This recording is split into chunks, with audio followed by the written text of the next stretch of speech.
We're live. We're live. We're live, and let's get a hold screen up for everybody to look at right quick. Whoopsie doodles. And let's get a hold screen for everyone to see here.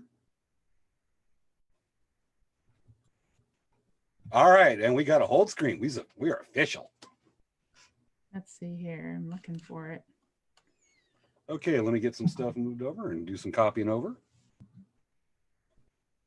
Okay, everyone, you guys share. Just share everywhere. Share everywhere. Want to see here?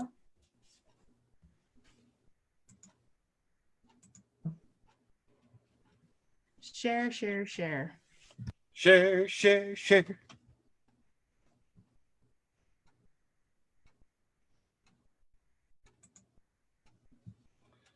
So Troy, if you can hear us, we're going to be, go ahead and if you can even copy the link and post it, but share party, Mo Best.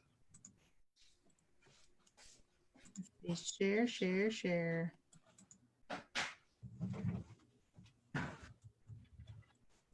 Sharing it on my timeline. I'm going to share it on Watch Party.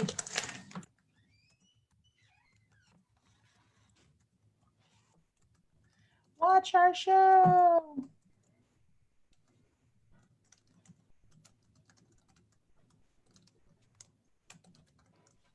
What else are you going to do? Oh, we got 2 people watching so far tonight. On a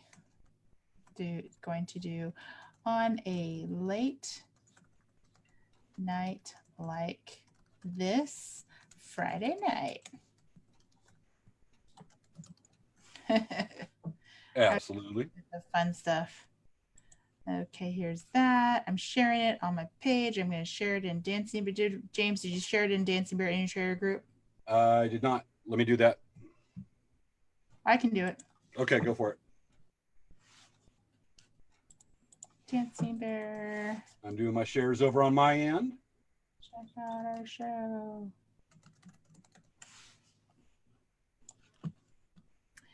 Let's see, I've done my Facebook. All right, we're 7 minutes out, everybody. Who's watching with us? Let us know. I see where Savannah Kamori Yang posted in Dancing Bear Indian Trader. A crazy thing that she posts now. I know. I'm just 5 watchers so far.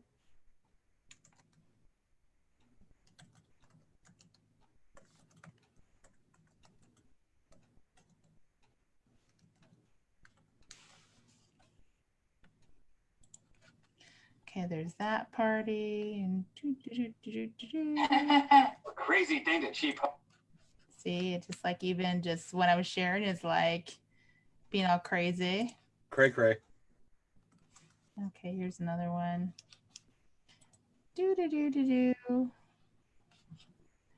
Today's my friend John Collins' birthday. Happy birthday, John. Happy birthday, John. His name's, I call him JP. He's such a cool guy. I haven't seen him in years. And I'm hoping he's watching it right now because then it's like he's hanging out with me on my birthday. Cray. On his birthday. You know, fun stuff. Oh, Christy's watching. Hey, Christy. Hey, Christy. Christy's my buddy. Let's see here. Hey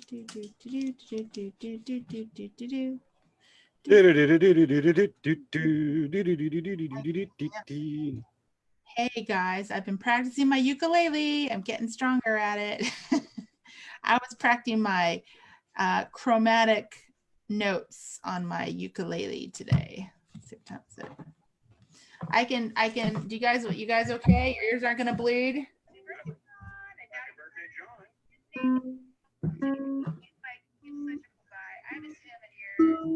Come on, thing. Don't.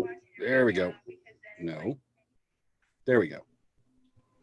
Nothing about like hearing yourself over the microphone.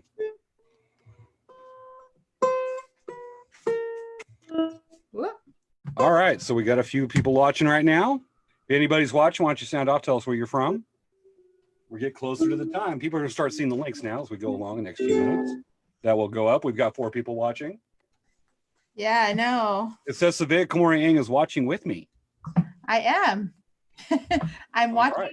you, and I'm also talking with you too at the same You time. are? I set myself up. I'm in the Witchcraft. past and I'm in the future. It's witchcraft. The past and the future. The future.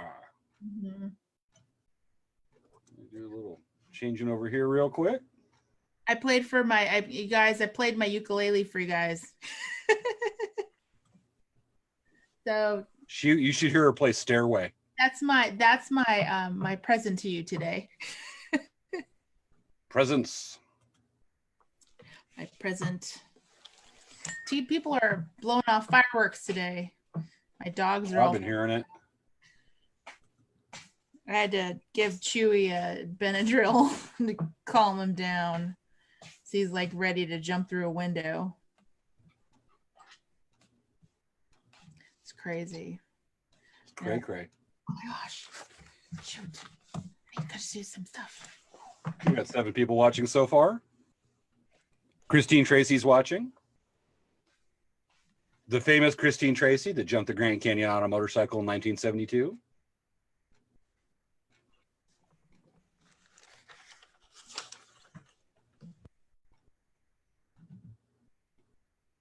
We get a few more things. We got a couple more minutes.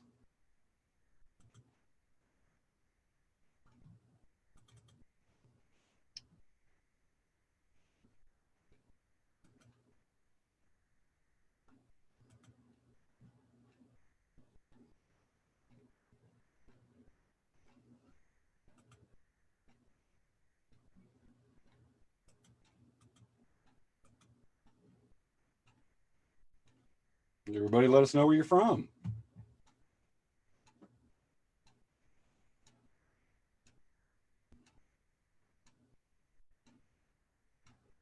We got 6 live viewers.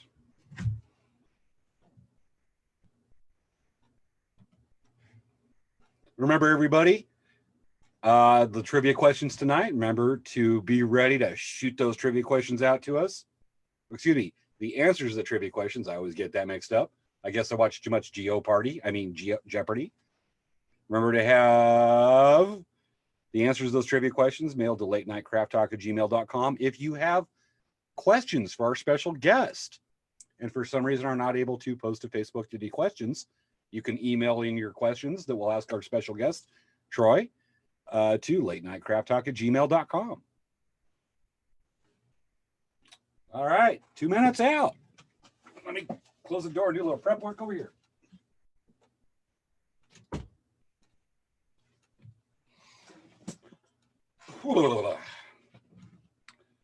How now, brown cow? Hello, Carolyn Blackwood. Welcome back. Gonna be a fun night tonight, as always. We get the bestest. Actually, we get the best test of the bestest guests ever. The most intriguing, the most inspiring. And we challenge them to be on screen with me and test their patience. That's okay, Survey intervenes. Oh, I was on mute. Whoops. Whoopsie. Yeah. All right, 1 minute out. Let me do a little quick reset of our media right here. We will let everybody know that we've been working hard to rectify the technical issues we had last week. We are back better than ever. Hello, Nicholas Taylor from Chin Lee.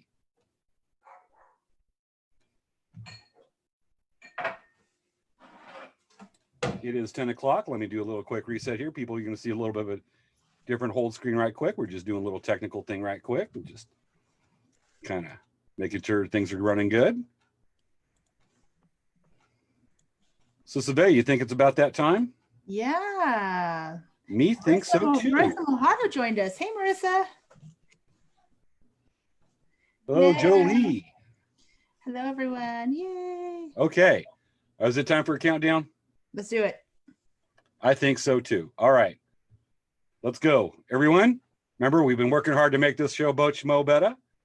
Let's do a countdown. 10, 10, 9, 8, 8, 7, 7, 6, 5, 5, 4, 3, 2, 1. Let's go and have some fun.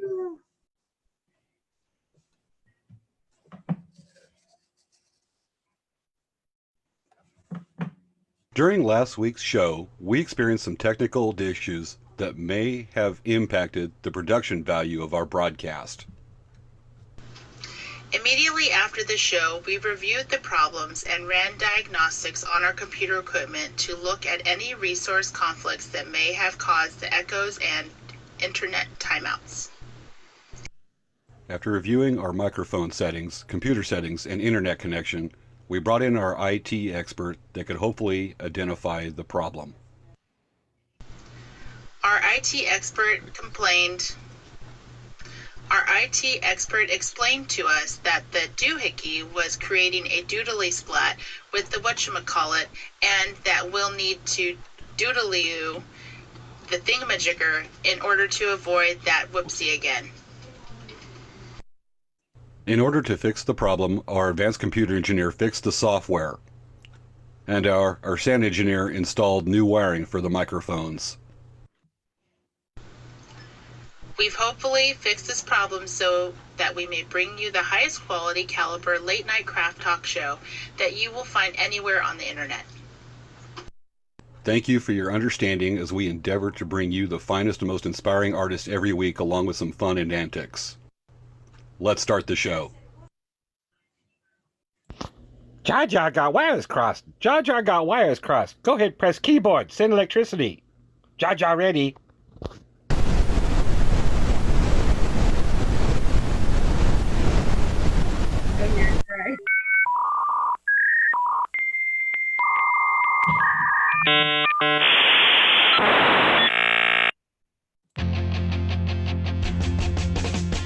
It's time for Late Night Craft Talk with hosts Abea Kamori Yang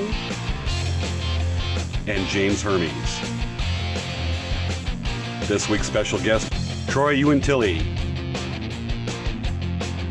Are you in the doldrum because of the quarantine? Well, Dr. James prescribes a good dose of laughter, and your first treatment starts now. It's time to start the show.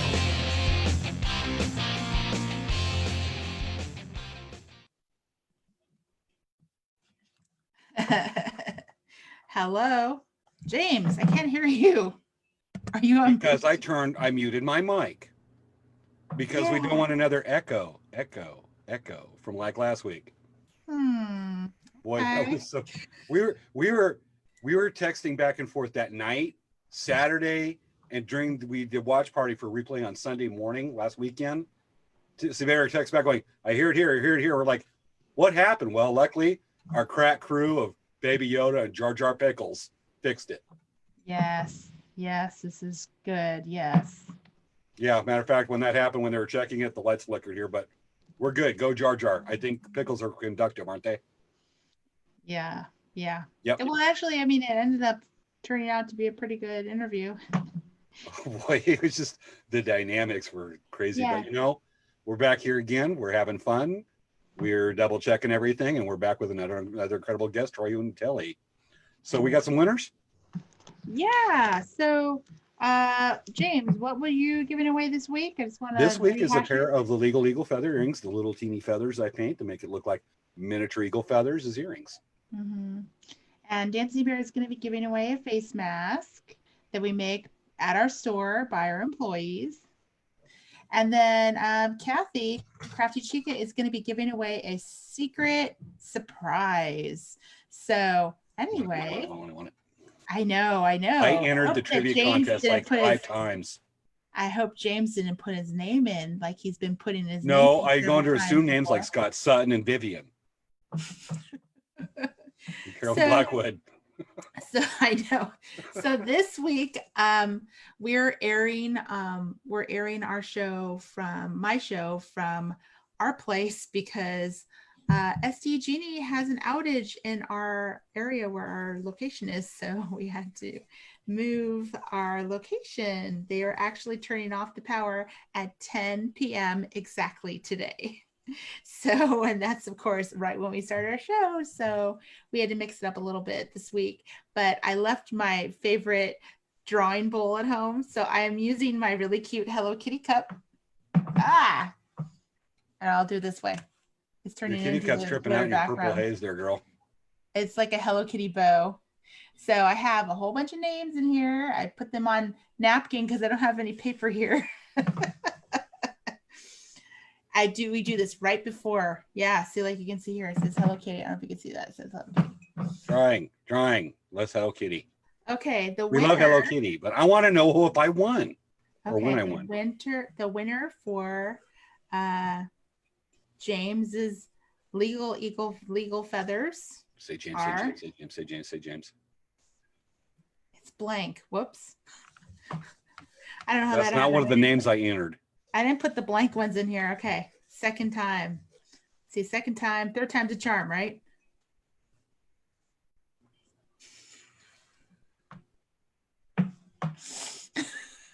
I swear it says James. James, how did you win your own earrings? Don't ask Chris. And there's a reason she has a really nice new necklace, but it wasn't me.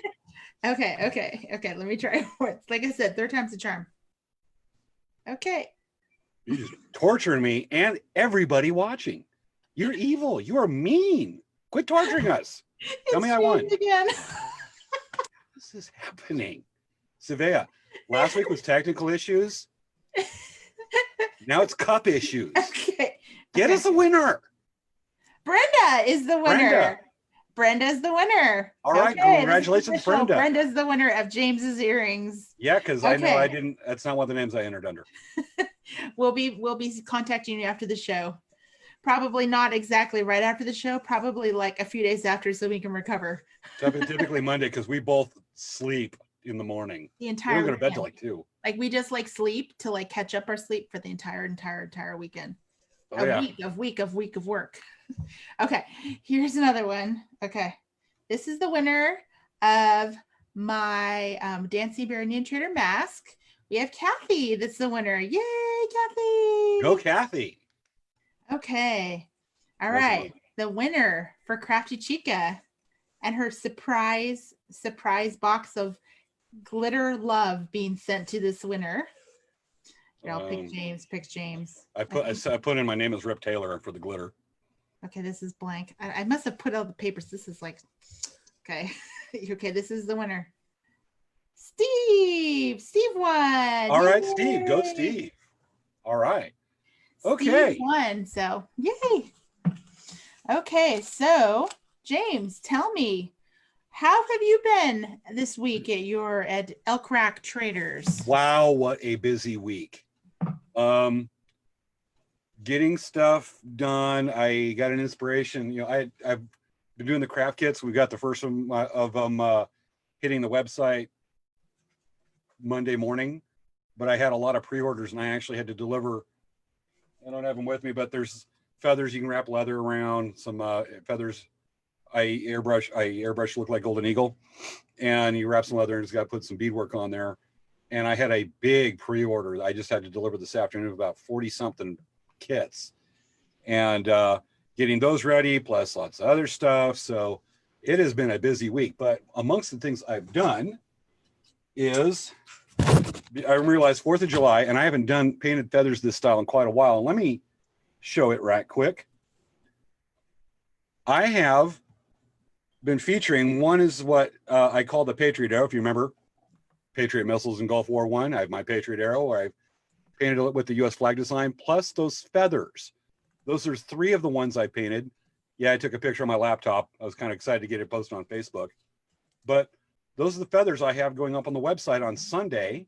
If anyone wants to order, I'm painting about a dozen of them. They're $25 each. Those will be available on elkrackTraders.com. But I've been having fun painting these. These are a few of them I'm going to be finishing off when I wake up in the morning. There's about 5 more, but they're just, they're neat. You saw some of the, the better pictures over here. The webcam's not going to get the detail, but that's going on there as part of the celebration of 4th of July. I haven't painted these probably 3 years, maybe 4 years, but they're fun. They're cool. Did a Facebook Live me painting those last Tuesday or Wednesday. And Savea, how you doing? I've been doing good. We actually have been really, well, we're working on, there's just so much going on. We've been working on, of course, getting our space ready. And there's been just a lot of, we're trying to go through and kind of organize our store. And we have been trying to get ready for appointments. I'm going to be putting on appointments coming up next week, depending on how the weekend news are for all the, the cases. But, we're going to be doing a very limited admission, just because we want to really be careful that we're very slowly opening and at the same time protect my mom. Oh, absolutely. Who is a senior. And so we're just trying to make sure that we're being safe as we can be in this situation. But what's really cool is we've been working on putting a lot of stuff on the internet. So I've been working on adding the rhinestone chain, adding the findings to our website, doing all kinds of, we're working on just adding stuff to the website and making sure the inventory is correct so it's ringing properly. But yeah, so we're really excited.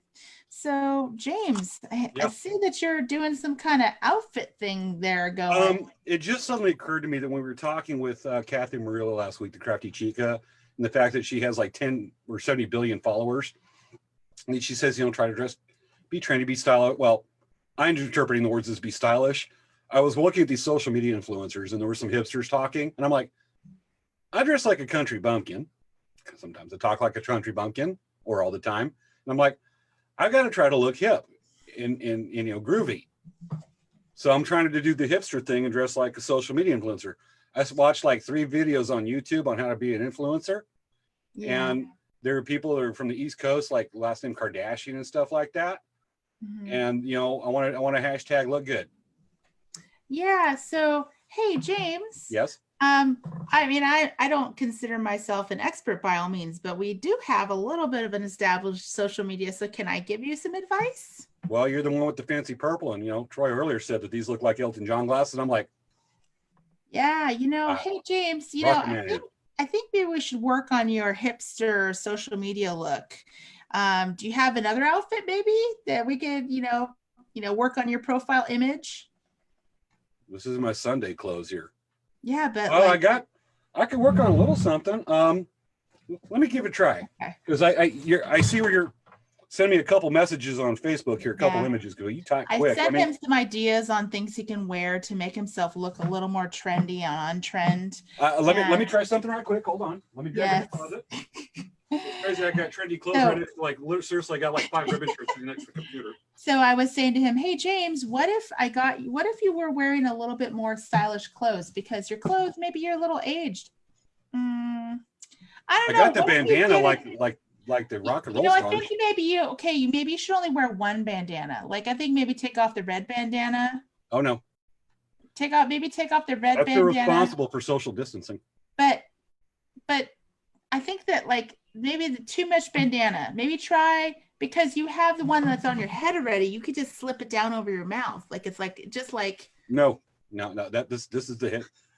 You can't have enough bandanas. As a matter of fact, I just thought of a cool bit for this thing, but I'm not going to run to the other room to get a banana. Okay. How about maybe a different hat? Okay, let me try it. Let me go dig in the closet right quick.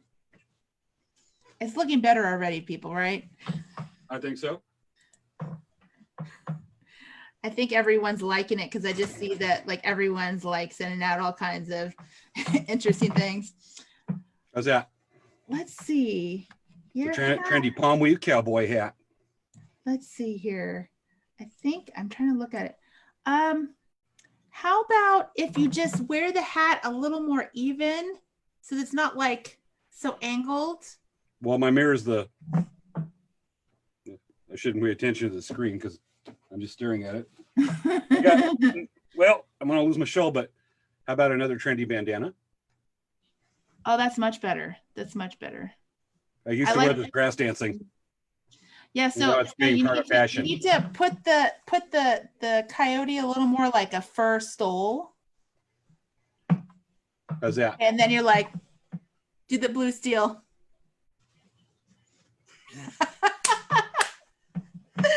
Oh, this is going to make a return 1 or 2 times now. It's been 6 episodes ago we were doing blue steel. This is definitely the look you need to do. What do you guys think? Yes? We're going to go with it. And you know what? I might Oh. add or take away as the evening goes because this coyote's really hot. But all right, I think I'm ready for our next guest because yes. I'm fashionable. So we were Troy, I looking hope you're wondering if you're around falling on out of your chair Instagram. laughing right now. We were looking around on Instagram and we saw some my hair's all getting all weird in the background. We saw someone on Instagram that you know that would be really a great guest on our show. Yeah. Who's that? Troy? Really? He's going to do it? Yeah. It's like you're like, hey Troy, you want to Well, let me introduce him then. Let's go on your show. Let me go ahead and introduce him, bring him in. How about that? Yeah. Hey Troy. I hope he's there because I hope you talked to him ahead of time. All right, ladies and gentlemen, this week's special guest, Troy Uentillie from Uentillie Creations. Troy, come on in. And there he is. Yay. Hey, hi, you like my fashion? How are you doing? I'm doing well. Like I said, he looked like Elton John, but I remember there was a show back I was watching. It was called Off the Grid. There was a light-skinned man, I would say. Dude, I'm and he would hashtag lived out there, and they called him Bear Claw. He just had all these furs, and he looked more Indian than anyone I know today, I would say. Hashtag Fair Claw. What, Fur Claw? Elton Hashtag, Claw. I make this look good. Or hashtag Bear Steel. You Thank do you. you. Hashtag Fur Steel. Just do you, you know, just make it work, you know, get that snap in there, you know. Yeah, exactly. If I could do the high pitched voice, I would too. I would, you know, you go girl kind of thing, Hey, you know. But I can't do that. Well, I was like singing Northern. I can get up there. Yeah. If I dress like this on a Northern drum, even when I can't get that high. People are gonna be like, I can't do it. I can't. I just got to stare at the guy. This is too funny. Oh my lordy. You look like an in-law that someone brought to the power that's trying a little too hard.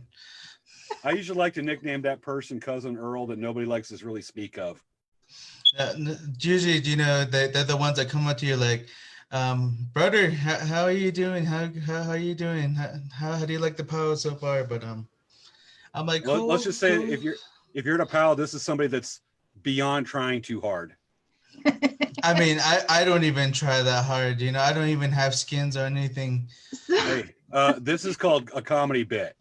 So Troy, don't you think he would make a really good like hipster social media influencer with that outfit? I mean, really? I think so. Yeah. I think you really could, but like you need like a professional photographer and just like lay yourself back all the way. Oh no, dude. Make sure you get that. You make sure you bring up that. I'm just gonna walk around like this, and I gotta tell people. I'm gonna go tell people. When we were rehearsing this and putting this together, the bit for the show earlier, the plan was for me to go to like a local Walmart, like this. I couldn't do it. I couldn't be a person at Walmart. But what you need to do if you're actually gonna do a social media, make sure your profile picture you get that head and bring it to your ear like it's telling you a secret. You know, it's really funny, Troy. Nicholas says that Troy couldn't rock that look, but James makes it look good. Hey, for you get Bear Steel. But instead of that one, I need like a fox or like a white fox. You know, you got the coyote good. I just need like a white. The coyote fox grabbed it, but I actually got a white fox in the other room. I'm not gonna grab it. You know, I would go with the otter, but I'm trying to save that, and I'm afraid it's gonna walk off somewhere at the power. Yeah. I'm gonna see hair ties flying around somewhere. I'm like, isn't that my hide? Be like, well.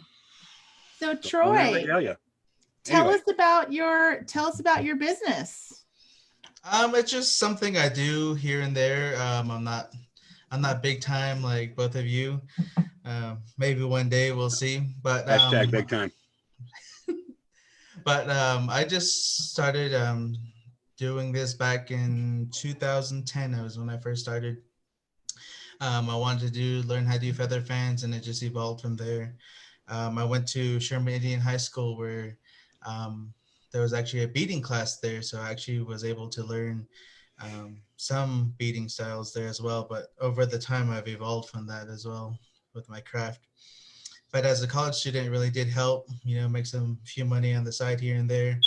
It allowed me to go to different travels, different powwows, also band with other people as well. So yeah, there's a lot more, but I just barely started, an Instagram myself just to kind of, I was just actually planning that. I was like, okay, I'm gonna put more work on. I do a whole new platform. Then all of a sudden, James just said, "Hey, are you doing this?" I'm like, "Wow, it just seemed to all work out pretty well." Timing is incredible sometimes. You were here for a reason. We had to. Well, one thing led to another, and then Troy, we had a few days' notice to ask Troy a few days ago to come onto the show, and yeah, it's amazing how you think of one thing and all of a sudden, boom, opportunity comes. Let's just say not opportunity, but the time. It's the time. Yeah, you're lucky that during this time, all the country dances on Friday nights were canceled for the season. So I'm here on a Friday night. So that's why I'm here on Friday nights. Yeah. If a lot of people don't know, I've actually known Troy a while. I worked with him when he went with Sherman. I was teaching hand drum class over there at the time, volunteering to do that. And I met him when he was in high school, and we talk a few times over the years, but then mostly definitely so-called face-to-face, for this is face-to-face for the times. But I got to know him a while, and he's just an extraordinary young man, says the old guy. Just a hipster. And with the quarantine right now, like, have you gotten a lot of, do you have any projects you're working on that you actually, because you have a little more time? I know that we're really working on cleaning up and organizing our store and getting rid of stuff and re-merchandise. So, I mean, I would imagine there's some stuff you're working on. Yes, I am actually. Actually, just barely had some time. I was just finished up my bachelor's degree here at the local college. Yay! So I was really focused on that for the longest time. Thank you. So I didn't really work on or Navajo Tech. Denied college, because you got to represent DC all the way. Gotcha. Was there a rivalry? Do you guys have a rivalry? I want to say, for it to be a rivalry, they had to be some type of competition for us, but I don't think they're a competition, so I don't really consider it a rivalry. So, DC is already better anyway, so. I just figured I'd ask because James was saying he thought he heard there was some kind of rivalry between those colleges. Well, playful rivalry, but people take it more than context and take it out of proportion. But I have friends over there, but I always tease them. It's like, come over here, come to the winning side for a change. Yeah, I get it. I have the ASU U of A business. Yes. Did you see that episode? That dominated a whole episode a few weeks ago. So yeah, I just got done with that. I was working, just finished at that. Then I took a break here and just out of that. I just got finished visiting some relatives here and there, then went camping with some good friends of mine just over the weekend. Then this week, that's when I started to organize all my stuff, sort out stuff. I have a lot of earrings I have a lot of trays that need to be filled, let's put it that way. Then I also have some feather projects coming on too. So that's so far the plan. That's why I was like, okay, I need to get that platform, go on Instagram, start putting stuff out there for sale. Then all of a sudden this happened. So I was like, all right. Right quick, MG Torres says DC all the way, hashtag Red Rock the Fox. It's a good timing to say that. All right, so we ready for your first slide to show some of your work? Yes, that'd be great. That'd be great if we start that. Coming up. Well, with this one, this is a collage I just put together. Start of my work was actually the one on the left. The larger picture was my first fan. That I entered into. That one went to a lady that I entered for the Herd Museum when I was in high school. So she took that. It was now that I look back at it, I'm like, I could have done, I wish I knew what I knew now. Well, it's your early work, but it's still. It is, yeah. Yeah. Then it just shows the progression It's I just stumbled upon it. I'm like, oh my god, I forgot I had this photo. I thought I lost it actually. So it just goes into it just goes into these are just some of the projects I worked on. I still have this all these blanks I made for handles. So a lot of the times when I do projects, I make a lot of blanks. I make a lot of things ahead of time. You know, just so I have some tea times with the Mad Hatter over here. I'm trendy and trending.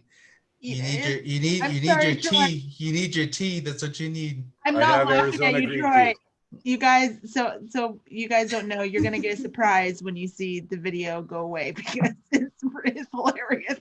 I'm sorry. Okay. Okay, James, I'm not laughing at you, Troy. Okay, I just want to make Okay. sure Oh, everyone you're knows. laughing at Troy, not me. I know this. Today, you got to be nicer to our Oh, guests. We've talked You can about see that. James Carter. Then the page is just some feathers I worked on. I was thinking about putting complete fans on it, but in reality, most people do not see how it starts. Mm. I mean, we can have all these beautiful fans and these feathers, but in reality, that's how it looks at the beginning.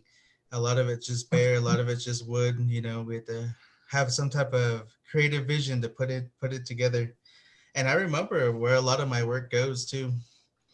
A lot of these feathers, I know where they went to.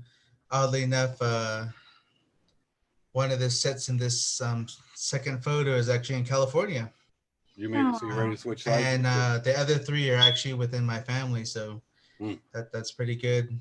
I still the bottom ones. It's been 2 years since I took that photo, and they still look like that. I'm not gonna lie. That's because they're mine, and usually your personal stuff gets pushed to the side a lot of the times. But, you Yeah. know, it's really special that you know where all of your feathers and your projects went. That really makes them special because you think about them, and think of the people that you made them for. They have them now. That's really cool. It's something like that.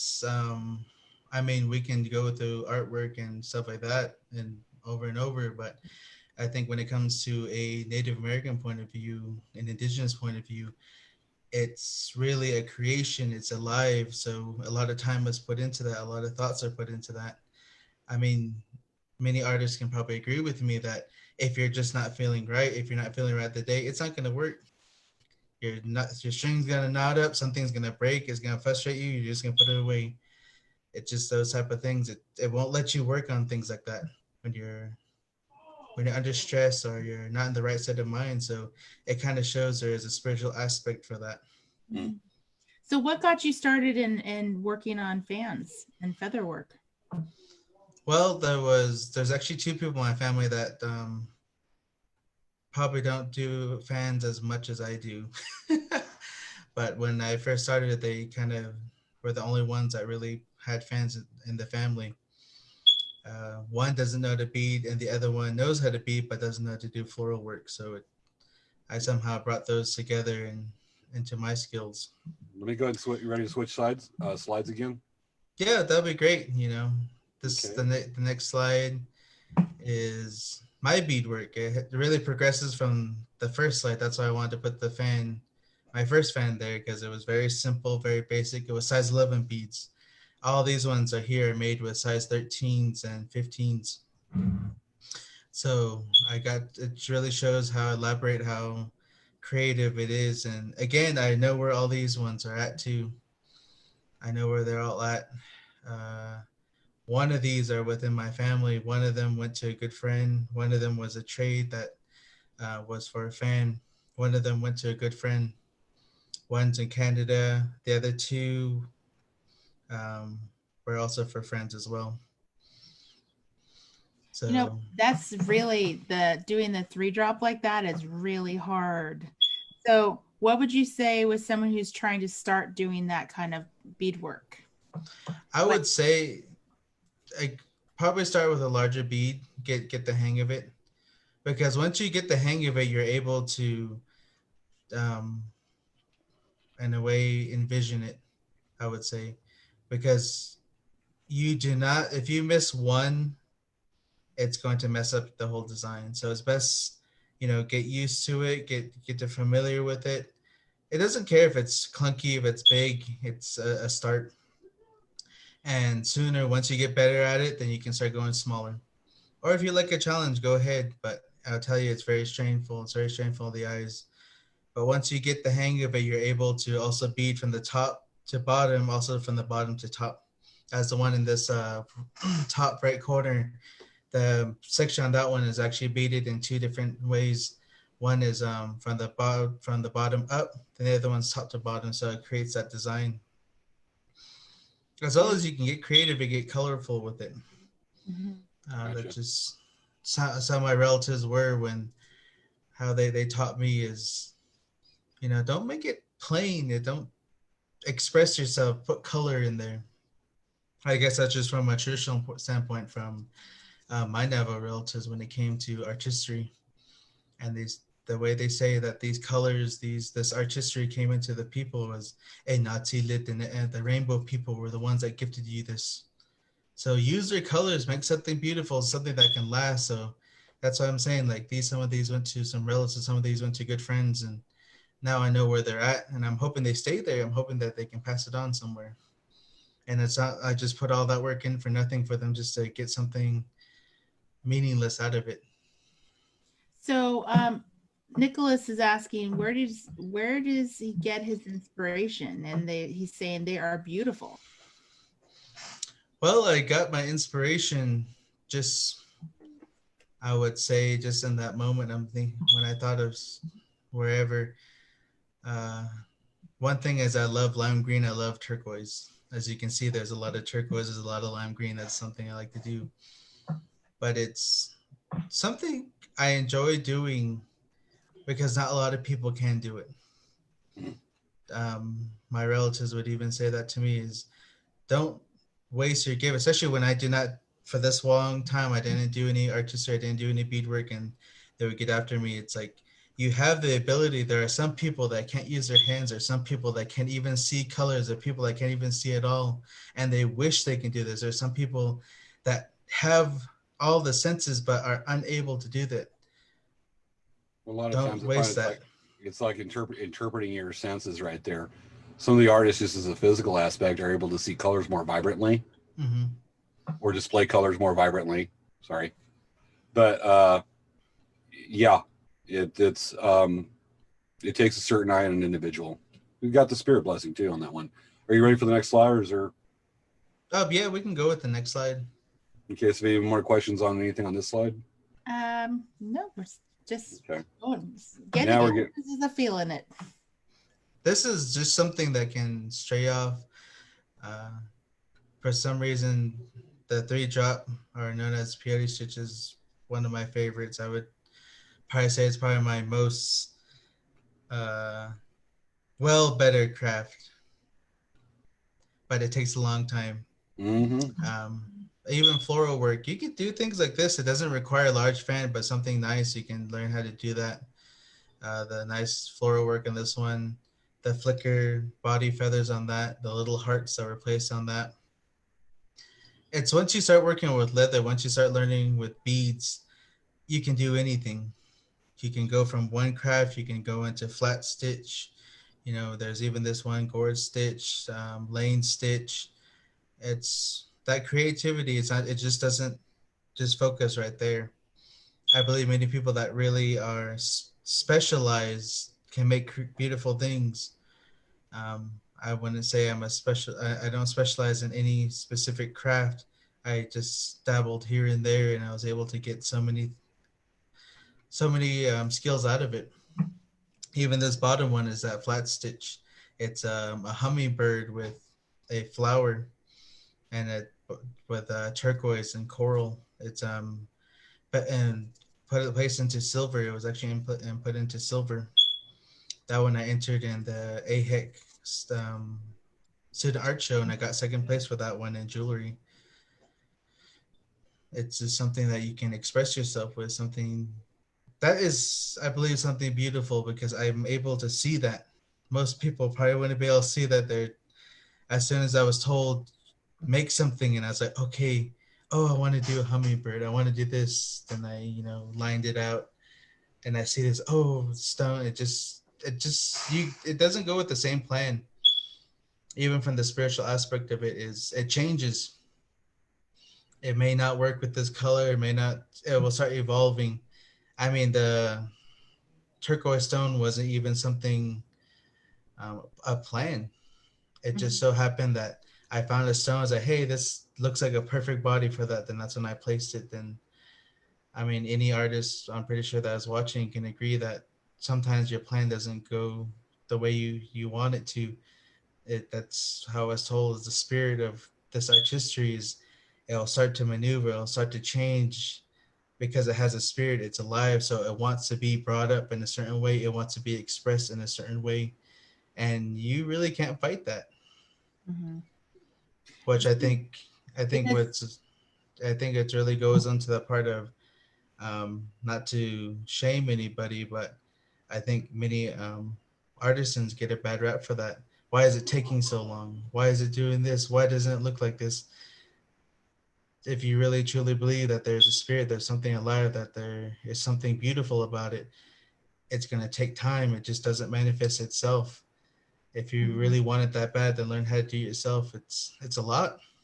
Mm-hmm.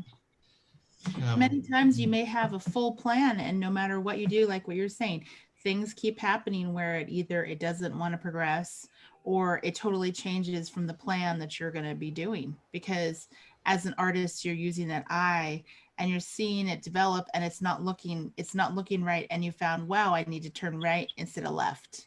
Mm-hmm. And that's many times what happens with, what you're saying. It happens with these projects. But as well as it's a medicine as well, because even when there's things that cloud your mind, things that may be wrong, it's something that's always going to be there. Maybe it's some things in the back of your mind where you're beating, your mind works it out while you're focused on this, keeping yourself busy. It's like sleeping, it's like dreaming. When you sleep, you work things out. Same thing with this art where it's like, I'm almost there. There's that feeling when you're just almost there. When you're done, there's that beautiful feeling when you're almost done. Then it's when you're complete, you're just like, okay, I'm done. Then there's some projects I'm like, I love it. It came out really well, but I don't want to give it back though. It's like, can I keep it? But no, you can't do that because it wasn't probably intended for you in that reason. As well as it's also, I believe, I'm not sure if it's just me, but I'm pretty sure I've talked to other artisans. You notice mistakes. Everyone will see something so beautiful. Something will see like, oh, that's perfect. I'm like, no, I know this is where I made a mistake. This one, like, you can see your flaws, but I think that's a good thing as well. So it knows how you can develop. It just shows that you're not perfect, that nothing is supposed to be perfect. Mm-hmm. Okay, let's go ahead and move on to the next slide right quick. I've blocking messages from somebody that's trying to message me on Facebook. Obviously, these little windows popping up. Here we go. This is just where it progressed. It was back in 2018, the Novel Cultural Arts program at Diné College were the ones that actually asked me to. It was a collaboration between at that time the president, Miss Nevo, Crystal Littleben, and the Cultural Arts program director, Christine. Christine was the one that helped put this together. They wanted to do something from the 5 agencies on Neverland. One was sash belt, one was silver work, but they wanted to do feather work, something different. So that's what they asked me to do it for the Western Agency. And this is just some of the photos that it's amazing how far it took me. I don't consider myself an expert in it. Nowhere near. I know many people that their skills are a lot better than mine, but it just shows where it took me, where someone noticed something good about it, probably noticed something good about me and asked me, can you teach this?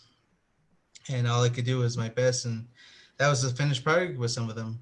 It was only meant to be like 1 or 2 feathers, but they're all like hey, can we make a fan? Hey, can we do this? So I started to show them here and there how to put the fan together. It's like, it wasn't meant to be that, but some of them brought their own personal feathers as well because they wanted they never had a fan for themselves. Some of them actually made it for themselves. Some of them made it for a relative. So it just kind of shows where it goes. And a lot of them didn't realize how much the materials cost, what it required. So it's like, if you want something nice, it's not always going to be cheap. Yeah. If you really want something good out of it, you have to give your best at it. I mean, a lot of my supplies, I wouldn't say are cheap. I sometimes wish I could skip, but I was like, no, I can't do that. I use a type of a cowhide, and some of them are deer hide. It's like, maybe I can get away with pig hide. No, it's too thin. It's gonna look ugly. No, it's gonna get dirty. So I can't do that. And a lot of the times when it came to these work, I tell them, okay, they ask me what they want, and I put it together, and somehow I add more to it for some reason, just because I want to. That's just how I envisioned it, and I don't charge any extra for that. That's something, as well as how I see my relatives. There are some parts of my artwork that I put a warranty on. So I bring it back to me. If it falls apart, if it's coming apart, I'll put it back. If it's just the base, if it's coming apart, then just bring it back. I'll fix it. If the leather's coming off, I can fix it here and there. A few beads. I mean, I'm not talking like a fan that like fell out of on the road and got ran over. Can I fix it? No, that's I can't do that. I'm just saying something small here and there because I try to make it last. I want something to be some of the fans I have are actually passed on from relatives, and they've lasted a long time. And I'm happy I'm able to retake that and fix them, replace the leather on them so they can last even longer. Even that's the last photo, I showed people how to wash feathers because not a lot of people know how to do that. Many people don't know you're supposed to do that because you have to think, what are these migratory birds, these predator birds? What do they eat? Think about it. What do they eat? When they hunt, their tails are all over the carcass, all over the blood. You have to think, actually wash it, take care of it. And some of them, they do get dirty over time. That's what get into that. So it also helps them. This is how you wash it. This is how you take care of it. This is how you groom it. So it lasts longer. Um, because a lot of these things are not easy to get for people. A lot of them are also passed on. It's like, well, it came 50 years ago. Let's see if we can take it 50 more. We'll take these, clean them up a bit, then they can go on again. Because a lot of these fans are going to be here. A lot of these artwork, they're going to be here long after us. I'm hoping that happens, that a lot of these things that I've created will be passed on, that will outlive me. Even if I go into 100, 150, I'm hoping that these artwork can actually go on that long. I mean, some people actually have fans are from the early 1900s, late 1800s. It kind of shows like, wow, that over 100 years old. I'm hoping that things I make like that will last that long as well. That's really nice. It's interesting, like, because it is something to think about, that all the stuff that we're making as artists, craftsmen, designers, is it going to be around after? That's a really interesting thought to think about. Think about that. There is a neat feeling that when you make, by the way, fashion, hashtag awesomeness. This is what we're laughing at, by the way. No, you're laughing with me, not at me. I know this. Not that rude and mean. There's something neat that when you make something, and there's been pieces I've made and I sold in high school that I see even today. It's gotten rare and rare over the years, but a choker or something else that I made, and to see it 28, 32 years later, somebody's still wearing it, or I'll recognize the style, but it'll be a kid wearing it. I'll say, hey, I recognize that piece. Who's your mom? And they just say who the mom. And I'm like, yeah, I went to high school with her. And the daughter's wearing it. In one case, a grandkid was wearing a piece that made. And seeing it all those years later and knowing that it's the effort you put in, that it's being worn by somebody's family a generation or two later, is a pretty dang good, pretty neat. Very cool. Yeah. So how did you start? How did you start getting into teaching, Troy? I mean, you were teaching that one time, or do you do classes for people? It was just at that one time I got to work with the program. They've asked me to come here and there. I think it really helps that I learned many things over the years, even silver work, and Mhm. I think it really transitions. Like it, even you can teach this, you can have a class, you can do that, but in reality, it's that gift of artistry. Not everyone can have it, and I Mhm. think that's one of the most beautiful parts. Is some people actually do have that, and you're supposed to take care of it and cherish it. You don't abuse it, and that's why I think many artisans that actually make something good and make something very well, they have that sense of pride in themselves. Even though there was many people that just buy things here and there, do not understand what was that person going through their mind. Was there hardship in that person just trying to finish that? You know, it's something that you just don't take lightly. I mean, there's many people I've taken the classes with, even that beading class, and to this day, none of them brought it up. None of them have it. They just took it for a credit, and that's it. But I was able to go on and see these colors and to create something and to start growing from there. I mean, you see many artisans, they just don't focus on one thing. They may focus on one thing at the beginning, but they may start on earrings, but then soon you'll have this whole power regalia being beaded. You know, you'll have all these little accessories that go with it as well. They'll start working with buckskin. They'll start working with quills.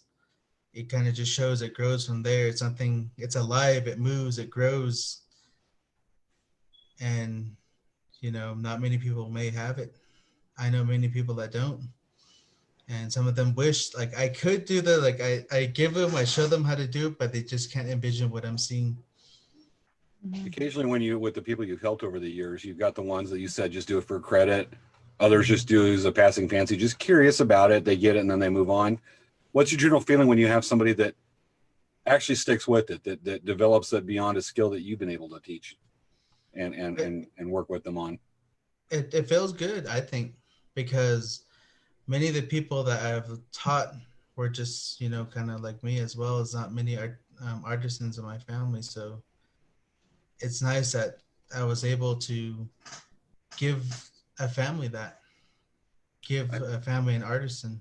Yeah, I can identify. Tell me if this is correct, or is it there is something about a humbling know that you don't have a lot of family that have the skill or background to learn from that, or tradition within the family to figure it out yourself to a certain bit. And even that's a misnomer, is figuring out yourself, but kind of is.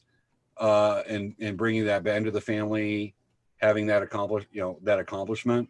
There is a very overall humbling feeling knowing that you've done that. Not some people get excited. I like humble on that one. Uh, More the spirit of it it. in a way, yes, but I really wish like many people that have all these family members that can be all this, like, you know, they don't know how lucky they have it. You know, I wish I could have a beating party, you know, with relatives like, hey, let me use some of that stuff over there. Here, I can use some of the stuff I have here. You know, it'd be nice to have that. Like, you know, I got to know some friends over the years and we were able to do that, but it'd have been nice if I actually had relatives growing up that like, hey, that's cool. Where did you get that? Oh, I got it from so and so, or I got it from this place. Hey, can I use some of that? All right, then let me use some of that. Then, you know, create memories like that. Um, it's in reality, a lot of artisans that only have one or two in their family. It's Yeah. a very lonely lifestyle. There's not a lot of people that you can talk with it about either. I take some people that I know and we go into a bead shop or somewhere and like, oh, like I get excited, like, oh, they have this color, that like, they do not understand that connection with it. They don't get that excitement the way I do. I'm like, if you have it, you have it. If you don't, you don't. It's kind of thing. But like when I actually travel with different relatives, like um, clan relatives or friends, that are not blood, and we actually go into each other. Oh, look at this! Oh, this is on sale! Oh, we need to get that. This is the last of it. It's exciting. They have that same energy that they can create something, they can envision something, they grab something, they get a strand of shells or turquoise, and you can already start to envision all these different things to create. But when you take people that don't have that, it's kind of sad. Like, oh, it's lonely. Like, I'm just in my own thoughts. I can describe it, but they cannot envision it either. So in reality, it's humbling, but as well as it's very lonely. Many people that have relatives that have that a unit like that, they can, like, hey, let's all go to Dancing Bear. Let's all go check out the selection. No, there's like, it just seems like a chore sometimes. I'm like, just get my stuff and go instead of like browse, like, oh, look, this. Like, I think as you're saying, a lot of this is just as far as the style and the limited people and the ones that the few that do get excited, that it's damned hard to talk shop with a lot of people about that. mm-hmm. And I think a lot of our viewers, knowing some of our viewers, and even Savannah are going, yeah. You're verbalizing what a lot of us experience, I and have friends you've said it well.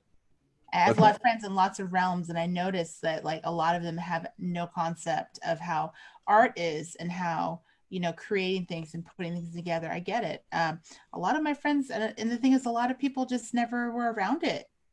They were never around all of the creativity and all of the making, of different items. They just never were around it. Yeah, So, whenever I visit a cultural center and I look at like some of the arrowheads that have been napped, stone points, wood that's been into an awl, stuff like that, I'm just like, ooh, and I'm like, I could tell if this guy was left-handed or right-handed, the way some of the chips are, and I'm geeking out over it, loving it, because it's just, it's what I do in my garage a few times a week. I'm napping points, and I'm looking at it, and people with me are like, God, roll their eyes, going, guys, looking at rocks again and chips of rocks. I'm like, you guys don't. There's a story to tell here. You can tell a lot. You can infer a lot about the maker of it, just the way it's struck, and it's hard to talk shop with anybody on that level too. It's almost like you can look at. You know something about the guy just by looking at the way they made it, or the person, be it a modern piece or something 500,000 years old. mm-hmm. Yeah, Erica says, she's one of our viewers. She says that she misses that too. She misses her beading circle. Mm-hmm. So it's like, if you're away from your family and your family, gets together and does that. Might be a good time for a shout out for craft night on Fridays and Thursdays. Sundays and Thursdays. Yeah. Or you should join us sometime. We have a Zoom craft night every Thursday and Sunday. And a lot of the people, we've met some really cool people. Like, we have people from Canada that join us. Mm-hmm. I'm usually the most one in fashion. All over the US, and they're always giving James fashion tips on outfits he should be wearing. Yeah. Then that's even with the Navajo Cultural Arts Program, I've attended some of their workshops, and even silver, they're doing stamping, and yes, people have an interest in it, but they don't envision, so they can't create something. But it's nice that everyone around me is doing something like that. Like, or they ask me like, hey, what are you doing? Or they look over my shoulders like, how is he doing this kind of thing? There's that willingness to learn. How my relatives really talked about it. It's nothing to take lightly. To have an artisan, to have someone that has artistry in your family is very special. You treat them well because they're able to create things that no one else can. Not many people in this world can do that. So you take care of them. It brings wealth. It brings good things into your life. It fends away poverty. Those type of things. Even when it comes to Navajo style jewelry, it's something we just don't wear it in anything. It has a meaning, it has something, it has life. To be able to string together a necklace, not here, go to a ceremony, this is what you need. I'm going to give you this. Not many people can do that. Not many people can envision that. Someone that cares enough to put all that time and effort. You can, I don't, it's you, people can have it as a hobby, yes, but it's not a cheap hobby. You have to love what you're doing. It's I not think cheap whatsoever. And hobbies once you get one thing, you need to get more. Yeah. hobby You is a weak word for this. Now I'm saying if they wanted to say as a hobby, Got it. not what we're doing, but I'm Our- saying it's nowhere near a hobby. In our respective fields, it ain't a hobby. It's more Yeah, like it's like breathing. We have to do it. it's a way of life. So Yeah. you cannot stop. You can't just say, okay, I'm only getting 7 strands of beads. No, that's not gonna work. I have so many strands of beads, so many shades of colors. I'm like, I don't have this shade. I need it. And people are saying like, you have beads at home, but not this color, not this style. I Yeah. mean, that's what I mean. It's hard to shop with people that don't understand that concept. Like, no, this is different. This is not. In a way, it's also kind of it's pros and cons. I mean, you also have those friends that enable you, like, treat yourself, get a few more Oh, yeah. strands.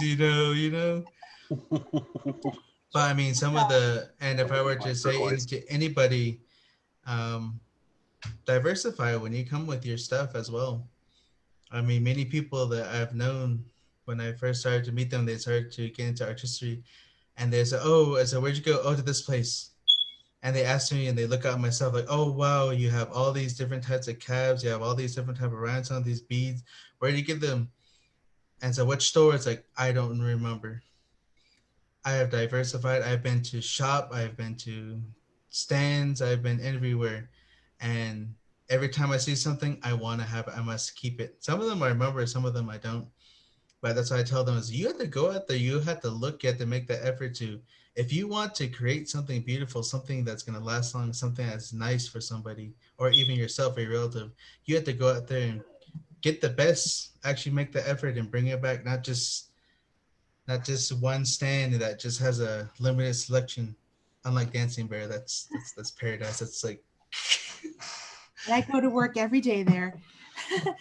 Troy, so Nicholas Taylor said, did you make the ring that you're wearing?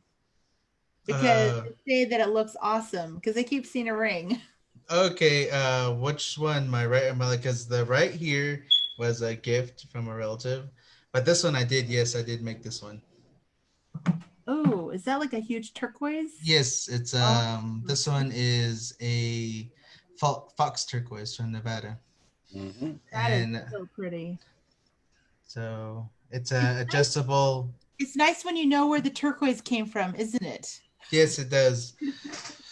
But even that is a whole different story. People don't understand natural, synthetic, stabilized, and a lot of the natural is going away. And people are. I think that's also where many people misunderstand is when it comes to an artisan that wants to create something nice, and people are wanting to, lowball them. It's like you don't know, understand what this is coming. This is how much it costs.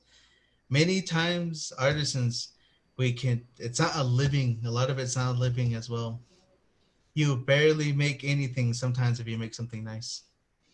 I make some jewelry. It's like that doesn't even cover, that barely covers the supplies. That doesn't even cover time that's placed into that.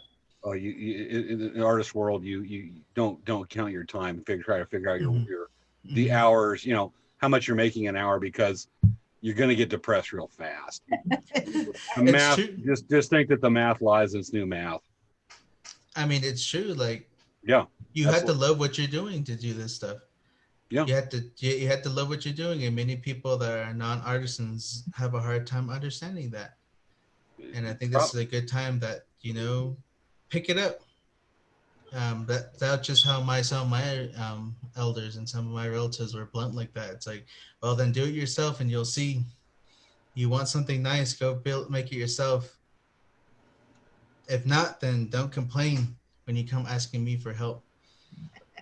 Oh, so there's two people on this Zoom call that they're talking to you, going, that are nodding our heads, definitely in agreement there. Yeah. We're to the point now. Oh my gosh, so I was going to say, so Troy, I did this painting like forever. I did a Van Gogh study, and it was really interesting. I'm an oil painter, and when I had created this painting for a store event at our store, and I had people looking at it, some people had no idea that it was actually a real painting. They just thought it was like a picture. Like they thought it was a picture of a painting. And so when they saw it, it was really interesting seeing people walk up to it and looking at it, because I think a lot of people also don't get a chance to see art up close, or they don't realize, just because everyone's so used to everything being so mass produced, they don't realize that art really exists, you know? And so like when they see beadwork, when they see regalia, they assume it's just like they don't understand that it's like so much like work and artisanship went into it. And then when they realize what it is, they're like, oh my goodness, you spent how many hours, you know, all of the hard work. Like they don't really realize it until they look up close. So it's kind of an interesting thought. Probably one of my favorite people to deal with are ones that, not so much the person that come up and says, I know what you have. That's a beautiful piece. I'm not going to chew you down. I'm actually going to give you a little extra because I love it and they pay the full price. But not that person, but it's the person that comes in, asks questions, understand, you know, builds an understanding what's there. I'd rather talk to that person half the day to get them, because they want to know what's there, what they're seeing. And if they said, I love it, I just appreciate it, I can't afford it, I'll try to knock them a deal and I'll take layaway, because I want them to have it, that they spent so much time learning about it. And those are amongst my favorite people to talk to at art markets. I mean, even when it comes to certain things, when I make certain art pieces for people and they're offering a trade, it's like, sure, I'll take that. If they or another artist and that want like, hey, I like what you do. Like, but they say you can make it yourself. I was like, no, I want something you made. Yeah. Something I can keep, you know. And it means a lot more to me, because even some of my relatives were like that. They were explaining that I'd rather want something that I can hold on to and cherish and that can last a long time. If I trade you something, I'm gonna have that. It's physical. Money, it's gone. Yeah. There's been pieces I've almost given away because I look at a piece and I know that it's meant for that one person. If they can't afford it, I'm like, here's a half off deal, whatever, you know, it goes to them. I mean, as far as the trade paying it forward, yeah. I mean, when I used to teach the hand drum class when you were going to Sherman, I went home with a lot of tamales. I didn't want to be paid. I didn't want to charge for teaching the culture on that one and teaching the drums. Like I said, you remember Alberto's across the street? Oh, I dream about that that breakfast burritos. It's closed. It's closed now across from Sherman, but there's still some greasy Mexican food type places around town. But I loved it. But I got so many big carne asada burritos from that place. The breakfast burritos, I would love there. But it was, I mean, but as soon as it hit at the end of my senior year, for some reason, my body could not handle that anymore. Like I had that through all of my years. All of a sudden, the end of it's like, no, get out of here. Don't dream about us. Just go. You don't need this grease here. But there's I've had so much of it where I live. The cholesterol's conditioned my body to just accept it. But here, the closest one in Flagstaff, it's called Real Alberto's, and I had their breakfast burrito. Like, it brought me back to that. It's not as greasy though. It's not as greasy, so I'm like, okay, that's good. Gotcha, but man, I still miss Alberto's. But locally, we have a place called Castaneda's. If you head to San Manuel Palo sometime, probably I won't be this year. Hopefully, maybe we'll see. Maybe we'll see. If you go to San Manuel, if you pass through India, let me know, dude. I'll buy you one of the places that will remind you of Alberto's, place where I live called Castaneda's. All right. We got a lot of good restaurants here in San Diego, James. I'm sure we can compete on that. There's a couple in Lakeside and Ramona I love that are just remind me of good old Alberto. Some of my relatives, they're talking about San Bernardino, like, oh, we had to stop here. It's like, I need to try it. But Dancing Bear, I've seen the stand, but to see the store, it's.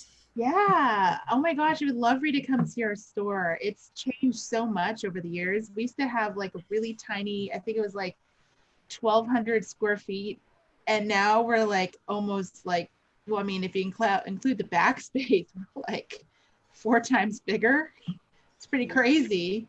I mean, I have to probably go in there and just bless myself with like, just hug the wall, like just leave me here. Don't just remember to go in fashion. So they'll be more impressed and give you more attention, personal attention. Hey, we're at that time right now. We need to go. We're about overtime, so we need to finish the. Yeah, we're really over time. Well, just like last week, you get some amazing conversation happening. So what we're going to do is we're going to go into trivia questions now, Yes. and then we're going to introduce next week, and then we're going to go into overtime for anybody that has questions. I'm sorry, I'm looking at the Facebook Live over here, and I saw Troy going like that, and I had to look at the screen going, "Are you trying to take in Dancing Bear again or something?" Anyway, I had to bless myself with just that whole beating one. So let's go ahead and move on to trivia questions right quick. Yeah. And then we'll talk about next week, and then we'll go into overtime. We'll answer the viewer questions for Troy. All right. Okay. Trivia questions. Remember, please email the answers to the questions to latenightcrafttalk@gmail.com. The answers to our trivia questions have to be mailed in by 11:59 p.m. Sunday night. Let's just round it and call it midnight.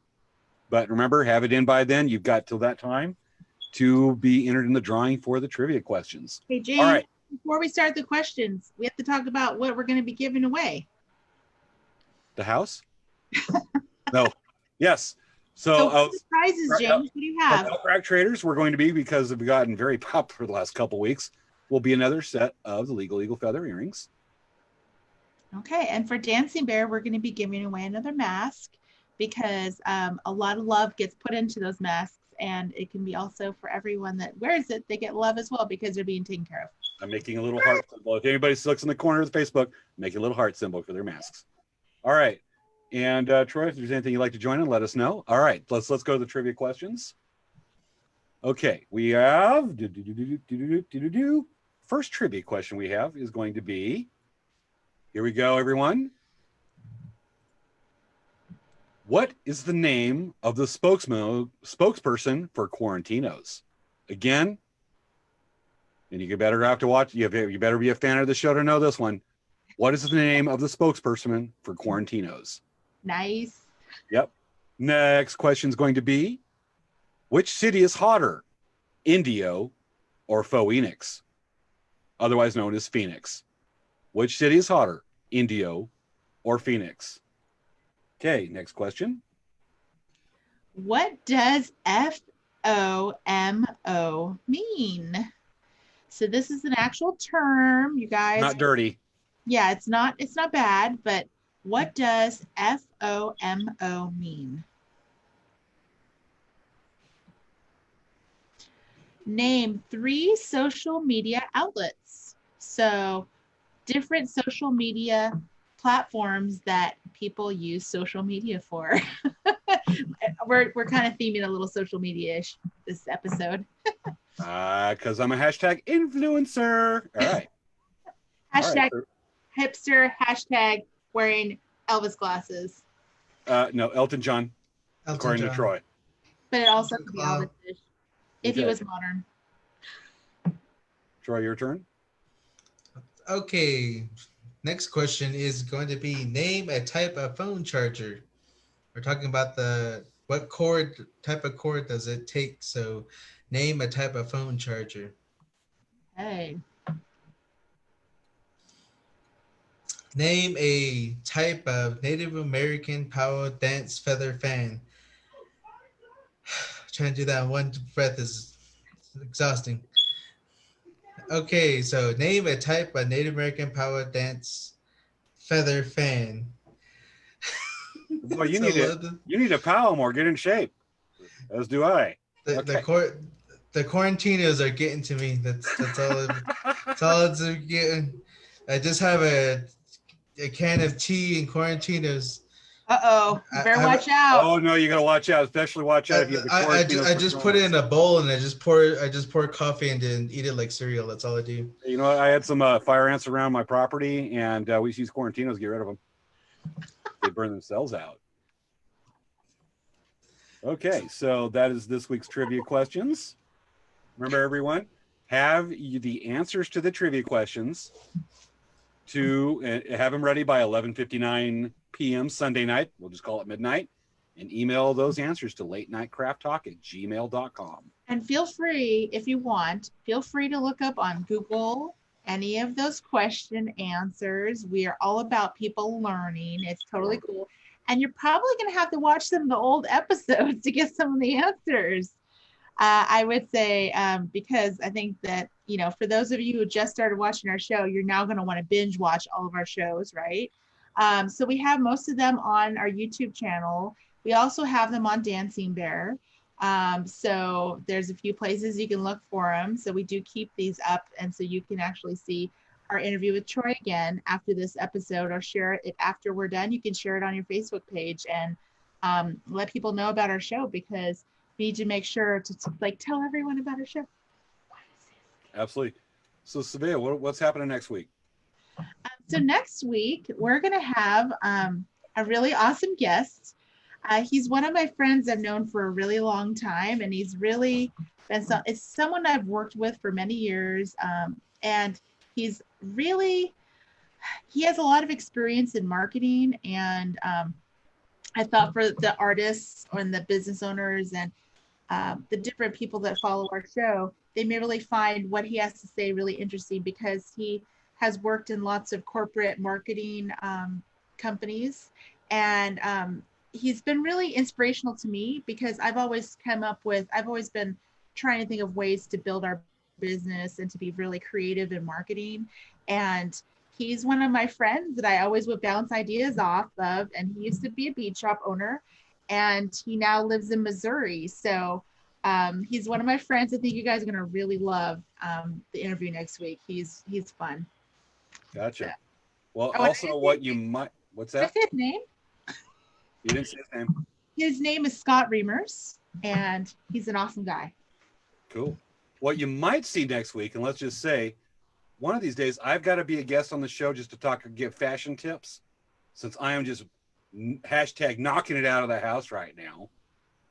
That I got to be a guest on that, talk about that. Matter of fact, I predict what you might see next week is I am so impressive with my look. And Savea, you sitting down? I'm sitting down right now. Everybody can witness this. You're getting bear steel.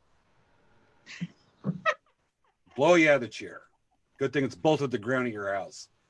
So I will be a person of such influence by next week that we might see this happen next week's show.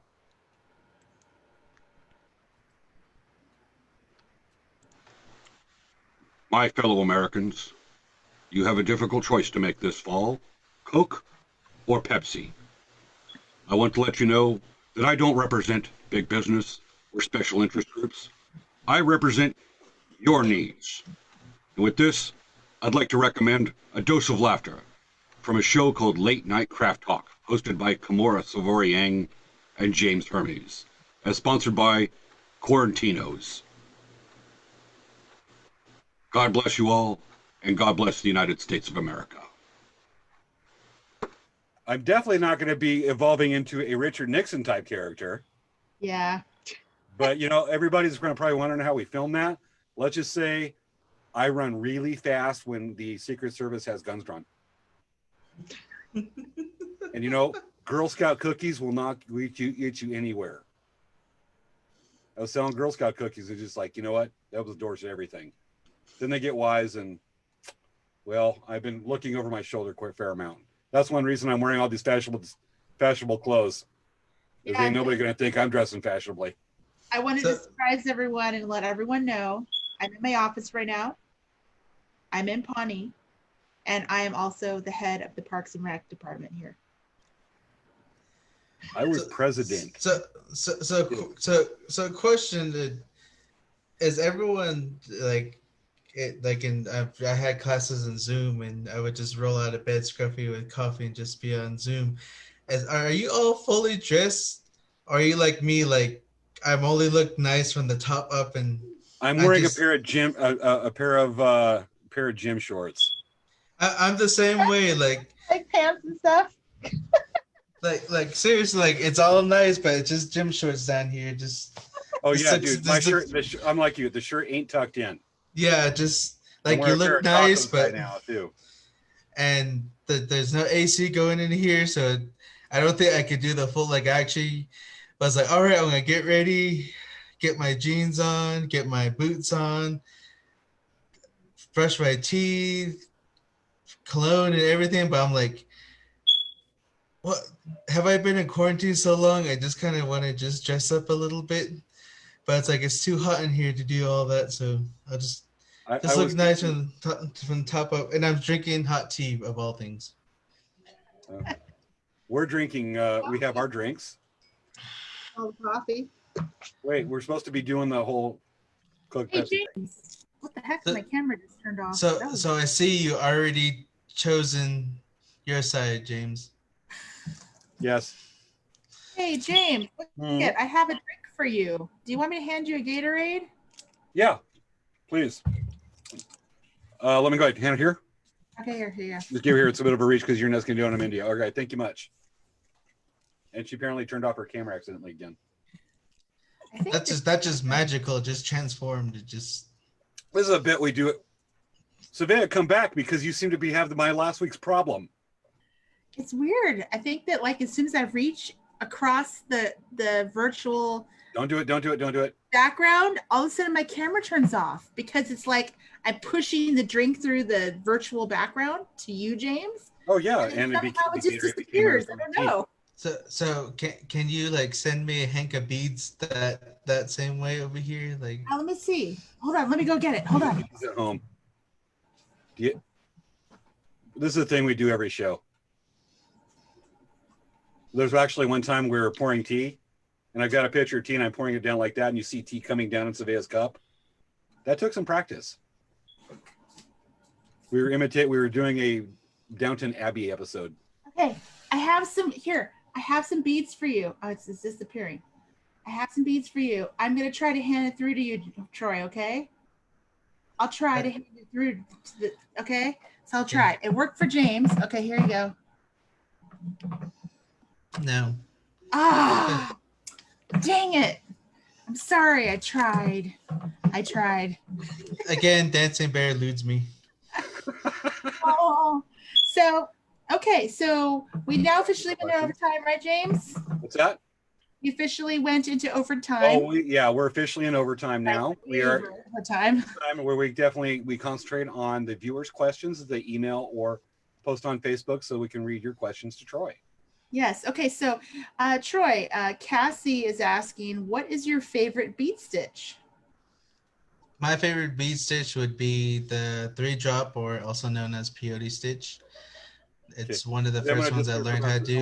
For about a minute, I gotta let the cat out because Fat Cat's being a pain as every week. This happens almost every week.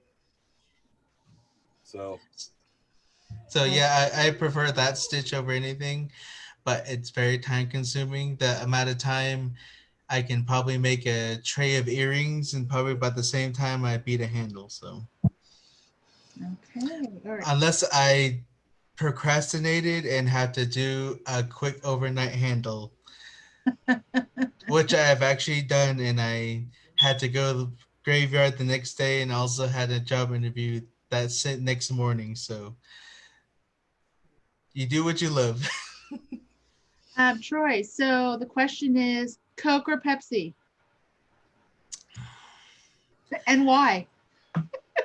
Well, I haven't had soda in 3 years, Okay. but I could never choose because for some reason Coke tasted better out of the bottle, Mm-hmm. and Pepsi tasted better when it came out of a fountain drink dispenser. Huh. So I kept those specific. I would never buy a bottle of Pepsi. If I'm gonna buy a bottle, it's Coke. But if I want something from a fountain drink, I would never go Coke. It was always Pepsi. For some reason, they just tasted better. Unless you went to Alberto's and you got that Mexican Coke. Oh, that Yeah. was heaven. That cane sugar can Yeah. get you hooked. Yep. If it sold around here, I probably wouldn't have stopped soda. So, what do you recommend for someone who's starting as a new artist or someone who's just beginning to learn how to craft? I would say, again, probably diversify. Don't try to cheapen yourself on anything, even supplies. Many times I've done that. That was one of my biggest mistakes, and it never came out nice, or it wouldn't last. So if you're gonna do something, do something you love and actually put a lot of care and thought into it.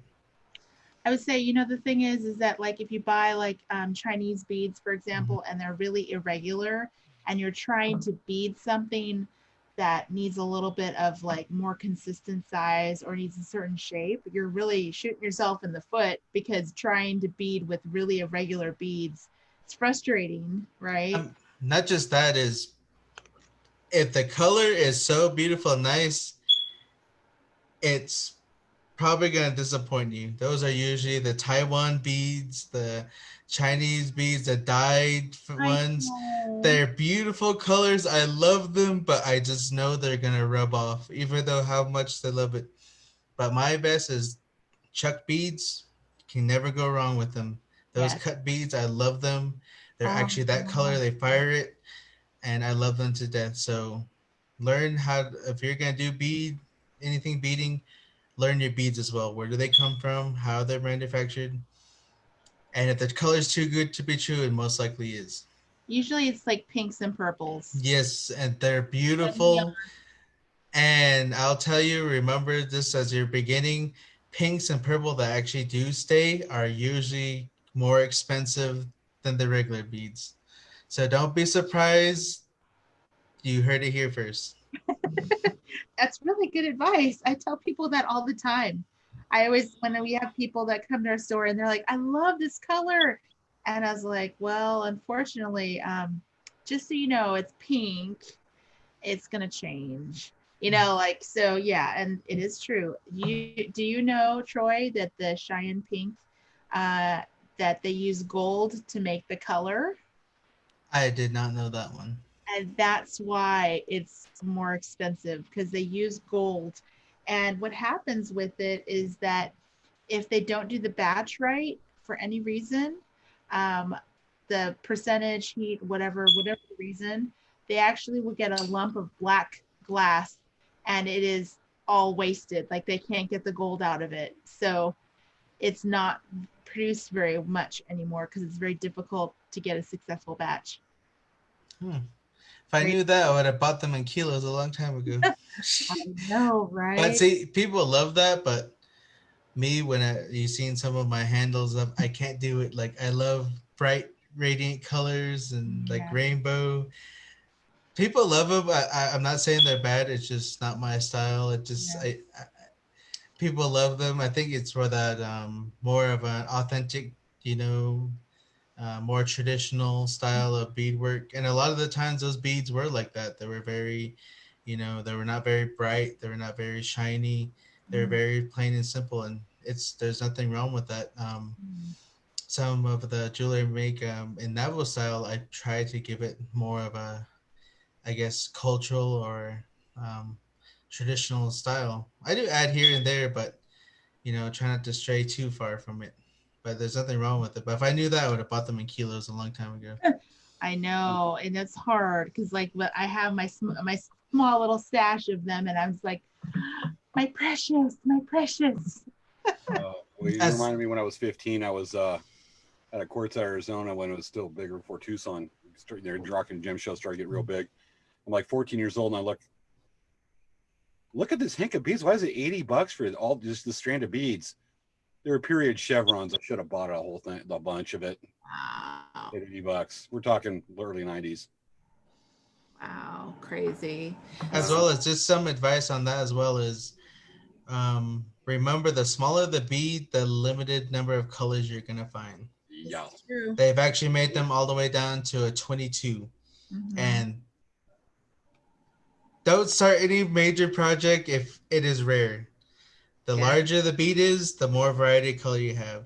Yes, this is true. This is very true. And we have people asking us for 20s. I'm like, I'm sorry. Smallest we can get are 15s. As well as an advice on people that use size 13 chuck cuts, as well as size 15 tube beads. They're practically the same size. A lot of my handles I've actually used in combination of that. So you would use a cut background. The main color in the background would be cut, while the other colors would be of the size 15 tube beads. So they can be used together at the same time. Yeah. So to give you more variety. Wall of your Because office. there's more vibrant colors in the tube beads than there are in the chucks. So be careful on that one too. I have another question for Troy. From Nicholas, would you start out on copper, then move to silver? Yes, I would say unless you know what you're doing, because when you're working with a torch, it's going to take more heat to actually solder the copper than it is the silver. And it's very inexpensive compared to the silver. So if you're learning how to use the torch for the first time, copper is the best way to do it because it's going to take a lot more heat for it to melt. You put it on too long on anything sterling, it's going to melt quickly. I have learned that the hard way. So you would use copper first, learn how to get a hang of it. Then you would go into silver, because right now silver is just expensive.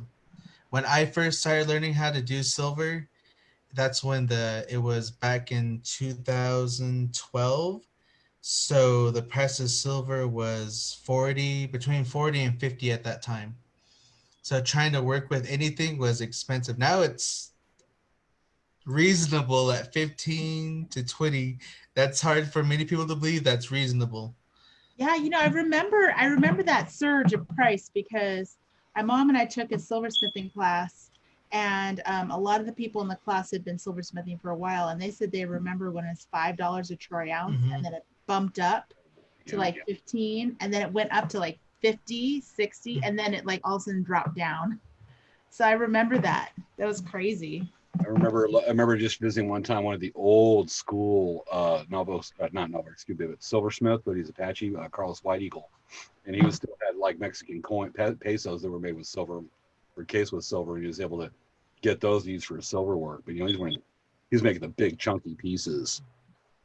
And not a lot of people could make that nowadays. No. During that time, it was, there was actually a project I wanted to work on, was an old style concha belt, but just the silver alone is going to cost me about $1,000 at this price.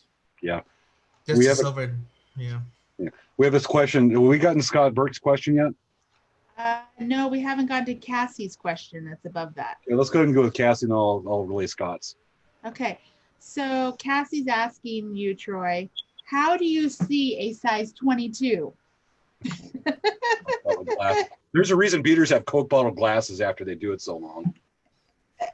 I have seen them, and I to this day will not touch them because the needles are even harder to find for that. And some people don't even use needles, and you actually have to use a very thinner thread than the size D. So D is probably the most common one, all around pretty much. But yeah. So it's kind of just kind of harder just to use anything smaller than that. I will not go anything less than 15 and 13. My eyes can barely strain it, as well as, again, the smaller you go, the less variety of colors. This is true. And many people, I've been to Gathering Nations and I've seen people sell 18s, 20s, and such like that, but very limited number. Black especially. Certain colors are not hard to find. And I know many peyote people that wanted to make handles out of that, and they got what they did. Now it's an incomplete project because they cannot find those beads again. Yeah. And I will not touch it. Yeah, it's true. It's because what happens is that they're not producing those sizes anymore in Czech. So everyone that's making projects and buying beads from beads that are 15 and are smaller than 15, those beads are out of production. That's why when you're saying limited sizes, limited colors, it's because they're just not in production anymore. So everyone that's making projects with the 20s and the 22s, those aren't even available. I mean, it's just like, it's like the inventory is going down. So yes, that is true. And the thing is a lot of those Czech beads, let's hope that comes back after the COVID-19 crisis too. A lot of that. I remember when you talk about beadwork, I had a person that I used to sell their beadwork with, a phenomenal beater back in the 2000s, and she'd been beading at the time like 40 years. Her glasses were so thick, and she worked in 18s and 20s, And she had a big inventory. She bought it when, and a lot of it she inherited from her grandmother.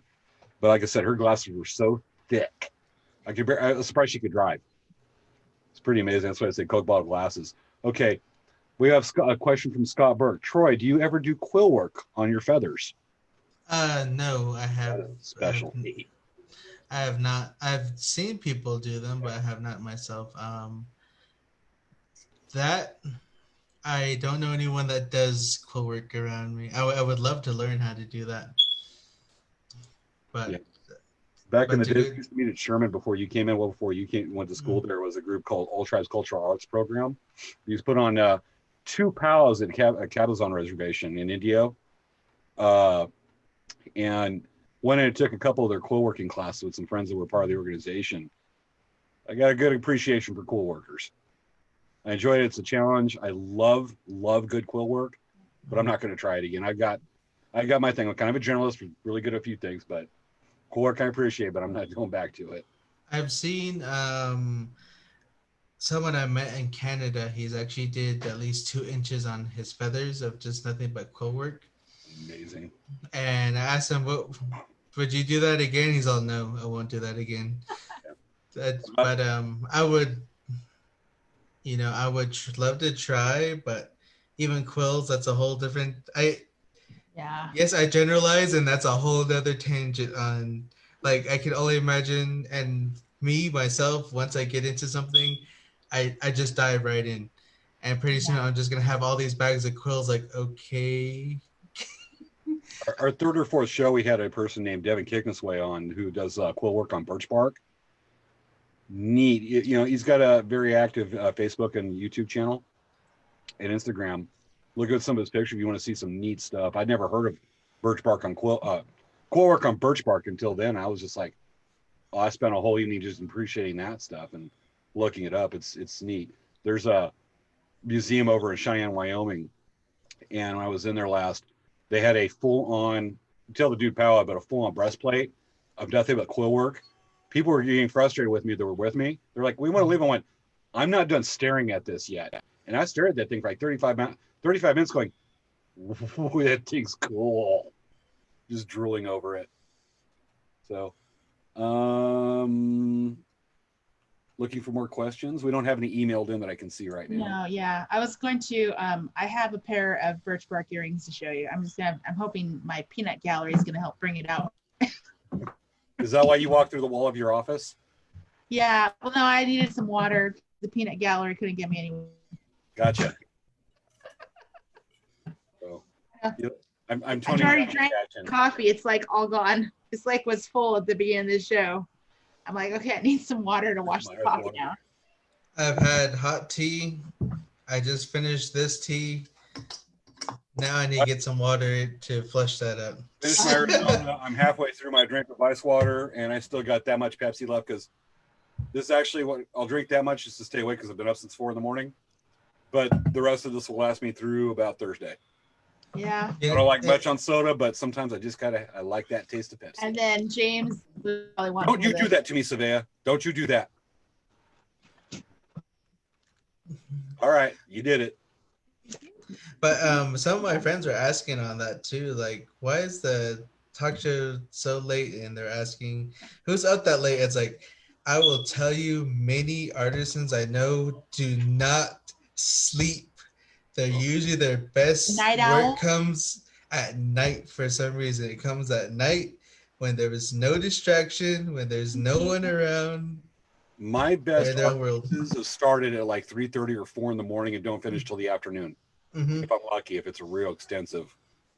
If I'm in like turquoise on a skull or something, or even an arrow, oh dude, it's just like I'm so tunnel visioned. 3 days could go by. I'll sleep. I'll barely remember it, but I'm just so focused on it. Mm-hmm.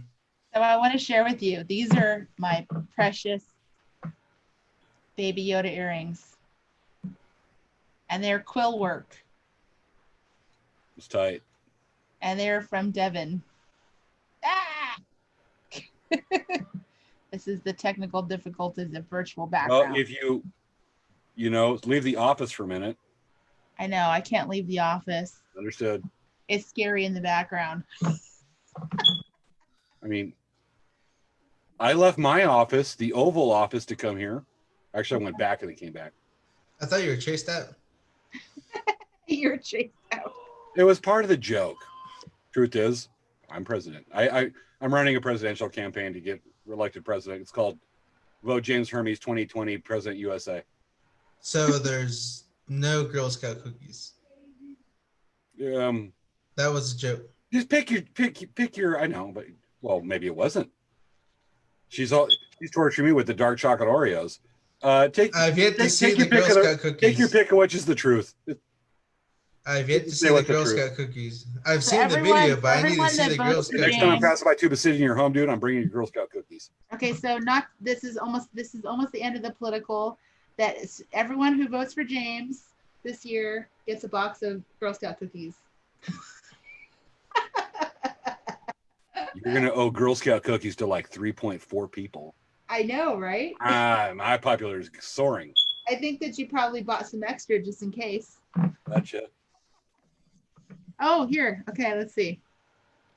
So let's see here. We had someone who said, Oh, Erica that lots Muzzy of people says, are nocturnal. A lot of, because we'll do our craft night starting at like 6 p.m. and sometimes we go till like 1. We've done it before where we have people that are just like crafting, like crazy crafting until 1 in the morning, 2 in the morning. It's so funny. So like most of the day I'm actually sorting, like what I've been doing the last few days, just sorting stuff out. I mean, many people think like, oh, you can just get it done. It's like, no, there's planning, there's strategic planning. And people may see a mess, but I know where it is. As well as one thing I will tell you, even for new people, a good pair of scissors will be your best friend. And you will not believe how protective you are of those scissors. I have pairs of scissors that are, let's see, probably 8 years old, and I will not let them be used for anything else but that craft. if somebody actually grabs these to cut a piece of paper or a letter, I am jumping all over them going, put them down, put it down, no touch. I'll grab another hand. These are for leather, nothing else. That's how I am. I have my own leather scissors. I will not use them for any, like, you do not cut paper with that. That is pure leather. That's it. You leave it alone. This is leather. I've got a set just for trimming feathers, and that's it. Nothing else. Another one just for cutting quills. That's it. I sharpen them a certain way I like, so it's a nice clean cut. Totally dig it. And These as well are as really cute little scissors that I love them. My mom and I share them. You They're share it awesome. with your mom. And they're purple, my favorite color. as well as advice for people that are starting off and people that don't do it, never mess with a person's workstation. They have it in a specific location. They know by memory where it's at. You move something, you'll see a whole different side of that person. They will flip out. Let's say this all together. Let's say don't work with an artist workstation all together. Ready? Yes. Ready? 1, 2, 3. Don't work with an artist. Don't screw with it. Words to that effect. Don't touch someone else's workstation. Leave it alone. Okay. We have a comment from MG Taurus. That sometimes happens to me. I find an excellent chord and it leads to another one, and then I see the sun rising. Obviously musician. Nicholas Taylor says, same with me. I'm working on a project. My best ideas come at night. And then Vivian says, I have been drinking Wisconsin maple root beer. Vivian lives in Indiana. Yes. That sounds good. But yeah, I have not drinking soda in probably 3 years. I've told my friends I will only break if I actually go to Montana for a huckleberry soda. That's the only thing I'll break for, is a bottle of huckleberry soda. About a month ago, we had a bit where I was saying late night craft talk on the road, and I was in Amboy, California. I was actually on my way back from a place called Mojave Cross and Mojave National Preserve. I have to stop there to get Route 66 root beer. And I walk out drinking going, life is worth living. The earth is safe. I will not destroy because I've had this root beer. Nice. Yes. Yeah. You think it's good? I love my Dr. Pepper, but I try not to drink it too often, even though I drink it often. Yeah. It's a Hmm. Just want to get that dirty look. This is Jar Jar Pickles. Okay, so Troy, for someone who doesn't like pickles, for someone who doesn't like vinegar, and for someone who doesn't like Jar Jar Binks, that's like a triple dislike. You would be an odd person out here on the Navajo land because people, I don't know what it is. People love their pickles around here. And they love cherry. They It's the love red cherry. stain They'll put everywhere. that sucker on that, and I can't do that. Like It's I got the can't red do stain that. I find everywhere. that so off-putting. Like I'll have a pickle like very once in a while, but the only time I really love pickles is on a burger.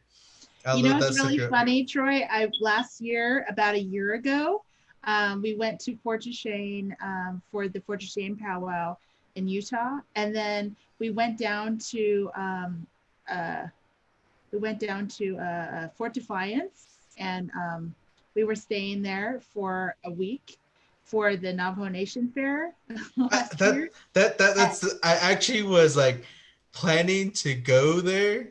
Like okay, like I actually had planned like I had homework. I was like, Dancing Bear is at the fair, but I Yeah. believe you guys are packed up by Friday, correct? No, I don't think so. We were there. I saw a post saying that you were packing up by Friday or something because I was gonna leave Saturday afternoon to the fair. We were there the whole time, but we were just concerned towards the end. What we did was we set up partially, and people cut through our canopy.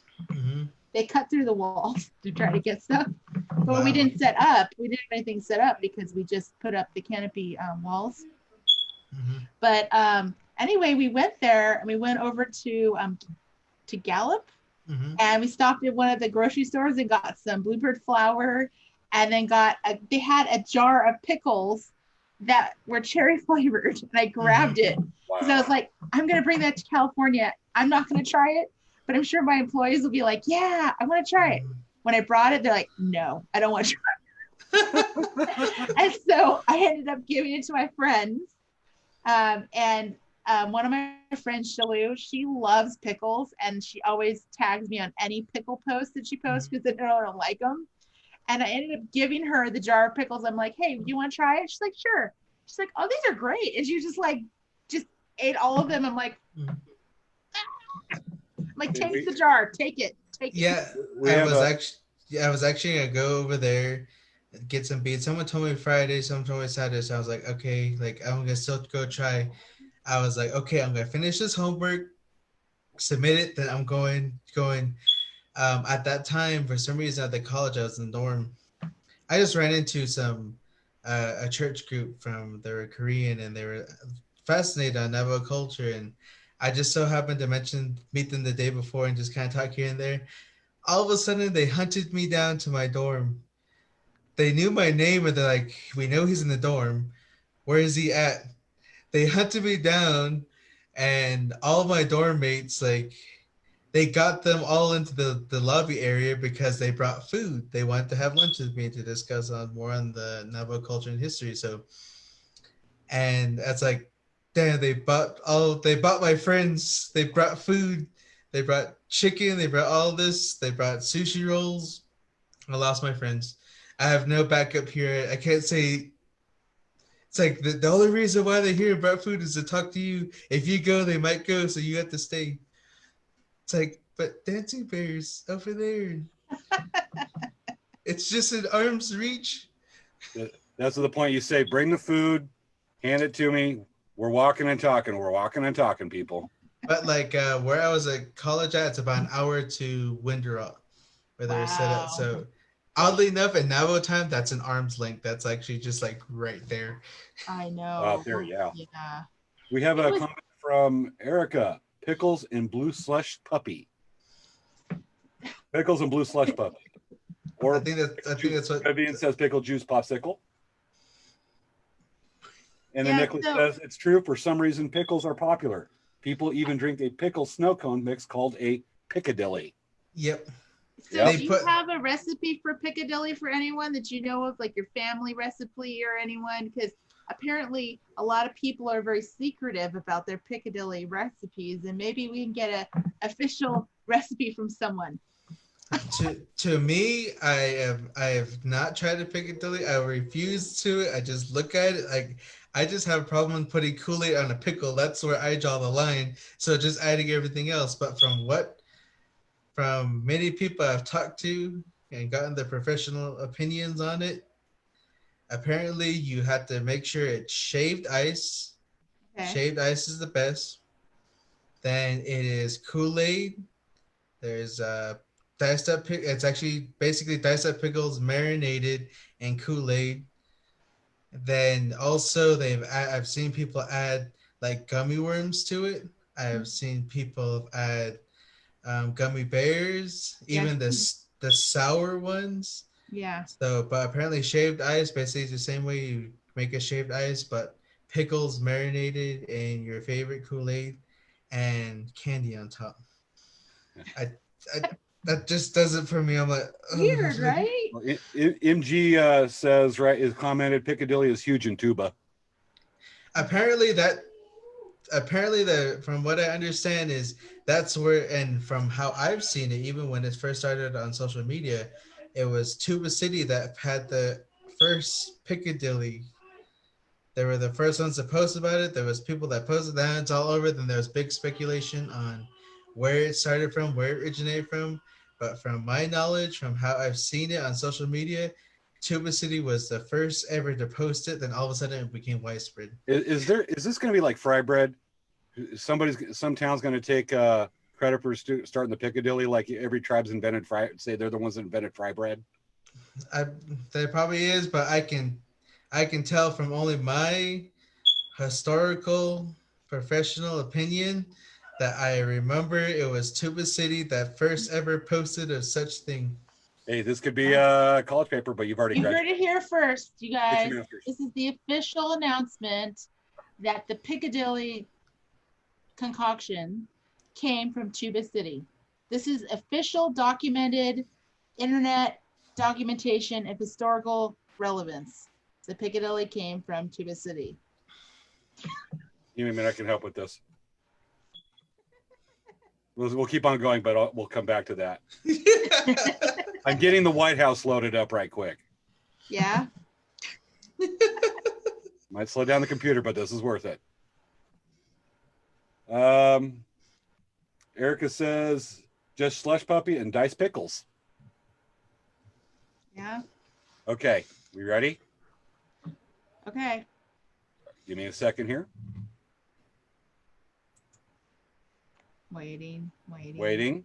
Hold on. Waiting. Working on it. I have to run back to across the country to Washington, D.C. I'm in Pawnee right now, so I don't know where you are. Hold on. Switching cameras. And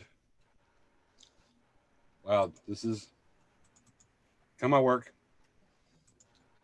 Well, you were having technical difficulties last week. No, last it's doing so, trying to do something new here. so maybe it's just holding up your Talk teleportation amongst device. yourselves. Talk amongst yourselves. Actually, you know what? I'm in Pawnee, Indiana right now. I forgot the state that I was in. I'm in Pawnee, Indiana. So I'm just down the street from Kokomo from Vivian, who watches our show all the time. Hey, Vivian, I'm close by. You should come visit me in Pawnee. She'll probably get a laugh at that. Have you seen Parks and Rec? I love that show. I love Ron Swanson. I know, he's so funny. He's like, meat? I just love his whole thing against like government. Like the best way to bring that government is to work for government, so there's no money being spent because we're not going to put it out. That's tough. Okay. So All right. For all of you.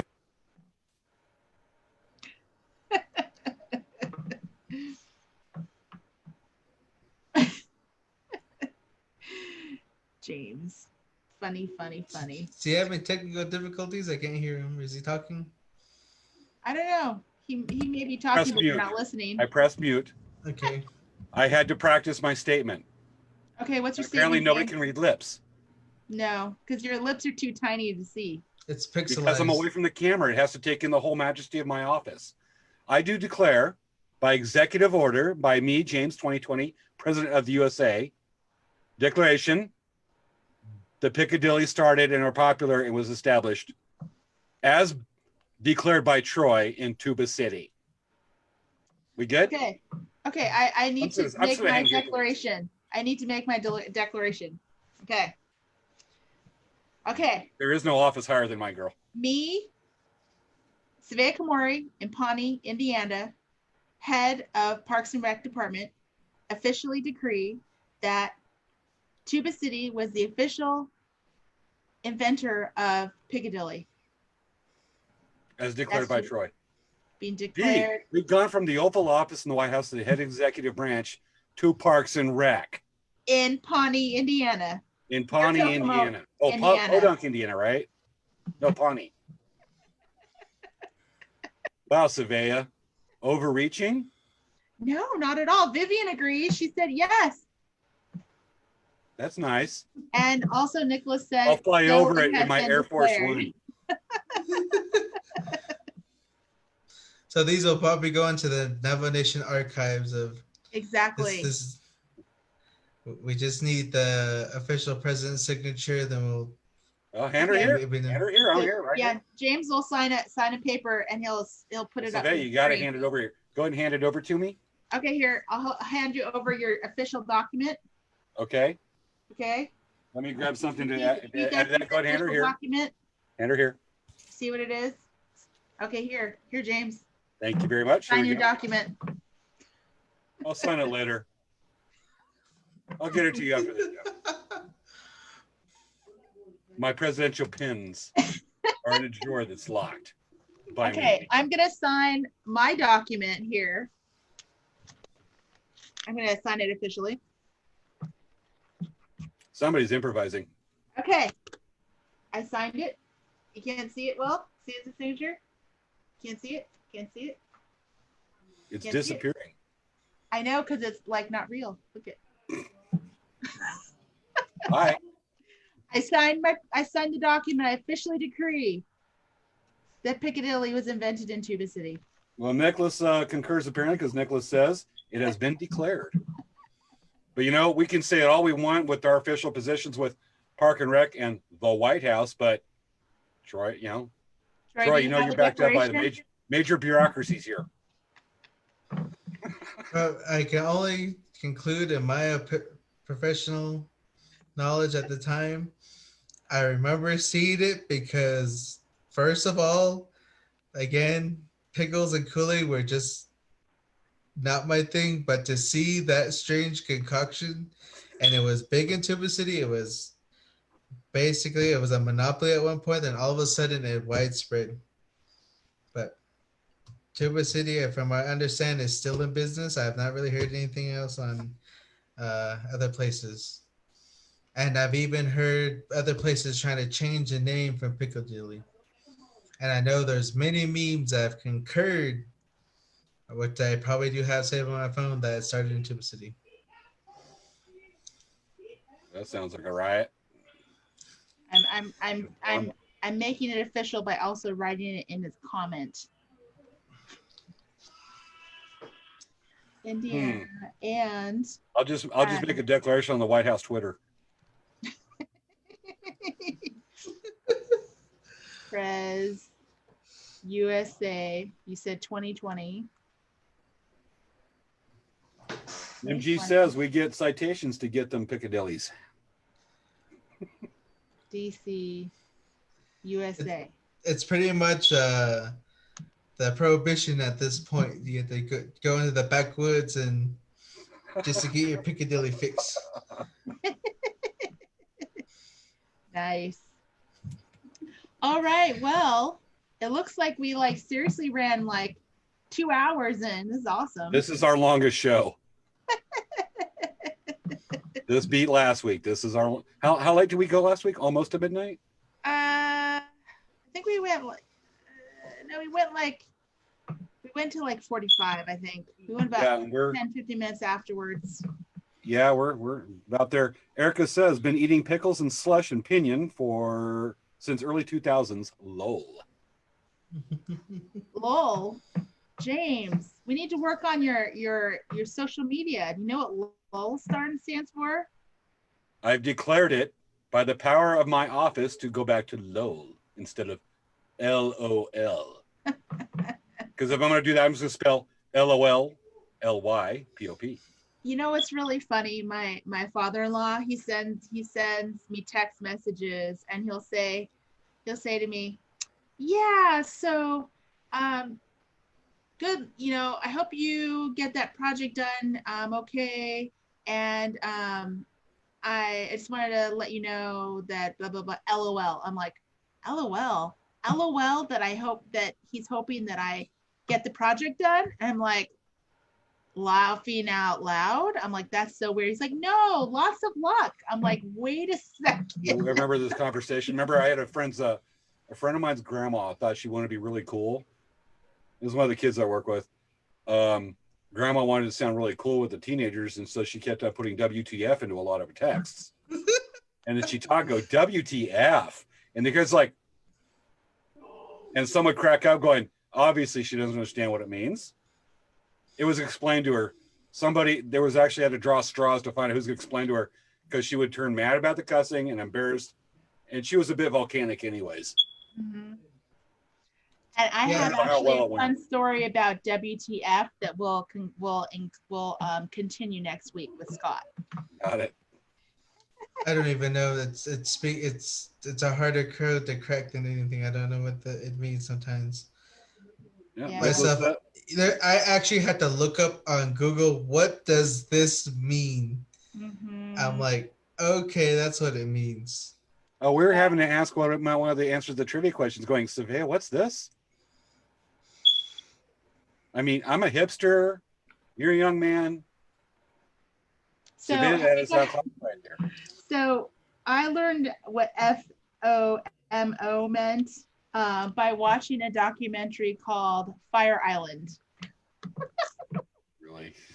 If you guys ever want to watch a crazy story, a crazy documentary, Fire Island is pretty high up there. So, where's the fry bread? That's really funny. I like that, Nicholas. He said WTF stands for where's the fry bread? Where's the fry bread? I like that. I'm declaring that the new meaning of WTF. Yeah. Gavel. I'll just wear my cool sunglasses. Get Elton John sunglasses. White House sunglasses. They are white glasses. Got to match the decor. I got this white backdrop right here. Exactly. With the horses running. All right. So I think that is getting the conclusion of our show, guys. What do you think? I think we're about there. Okay. So everybody, from the Oval Office, I'd like to thank everybody for watching this week. This was a fun show again. This has been great. Troy, thank you so much for being a part of this. And with that, wait, let me say my goodbye too. Yeah. Oh, okay. Yeah. Park and Recs has to put in their little thing. Yes, exactly. So this is Savannah from Parks and Rec, Pawnee, Indiana. And I just wanted to say thank you for watching our show. Troy, do you have anything you want to say? Yes.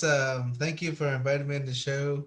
I actually had, a lot of fun. It was nice to talk about, to talk with other artisans as well. Like I said, it's kind of lonely when you don't know a lot of people that do that. So it was fun. It was a lot of laughs. Better than me just being up gaming late into the night. Or reruns of Netflix. Which I'm going to do right after I change into my t-shirt, which I'm still going to do regardless. I'm going to be practicing on my ukulele, which you can't see. I'm going to practice my chromatic notes. Mm-hmm. Chromatic. Let's not turn this into a 10-minute. Yeah, but it was really fun. Thank you. All right. I'm stick around after the credits. We'll let me get it going. Everybody, been fun. We'll see you next week. Bye. Gotta dance to the credits. Gotta dance to the credits.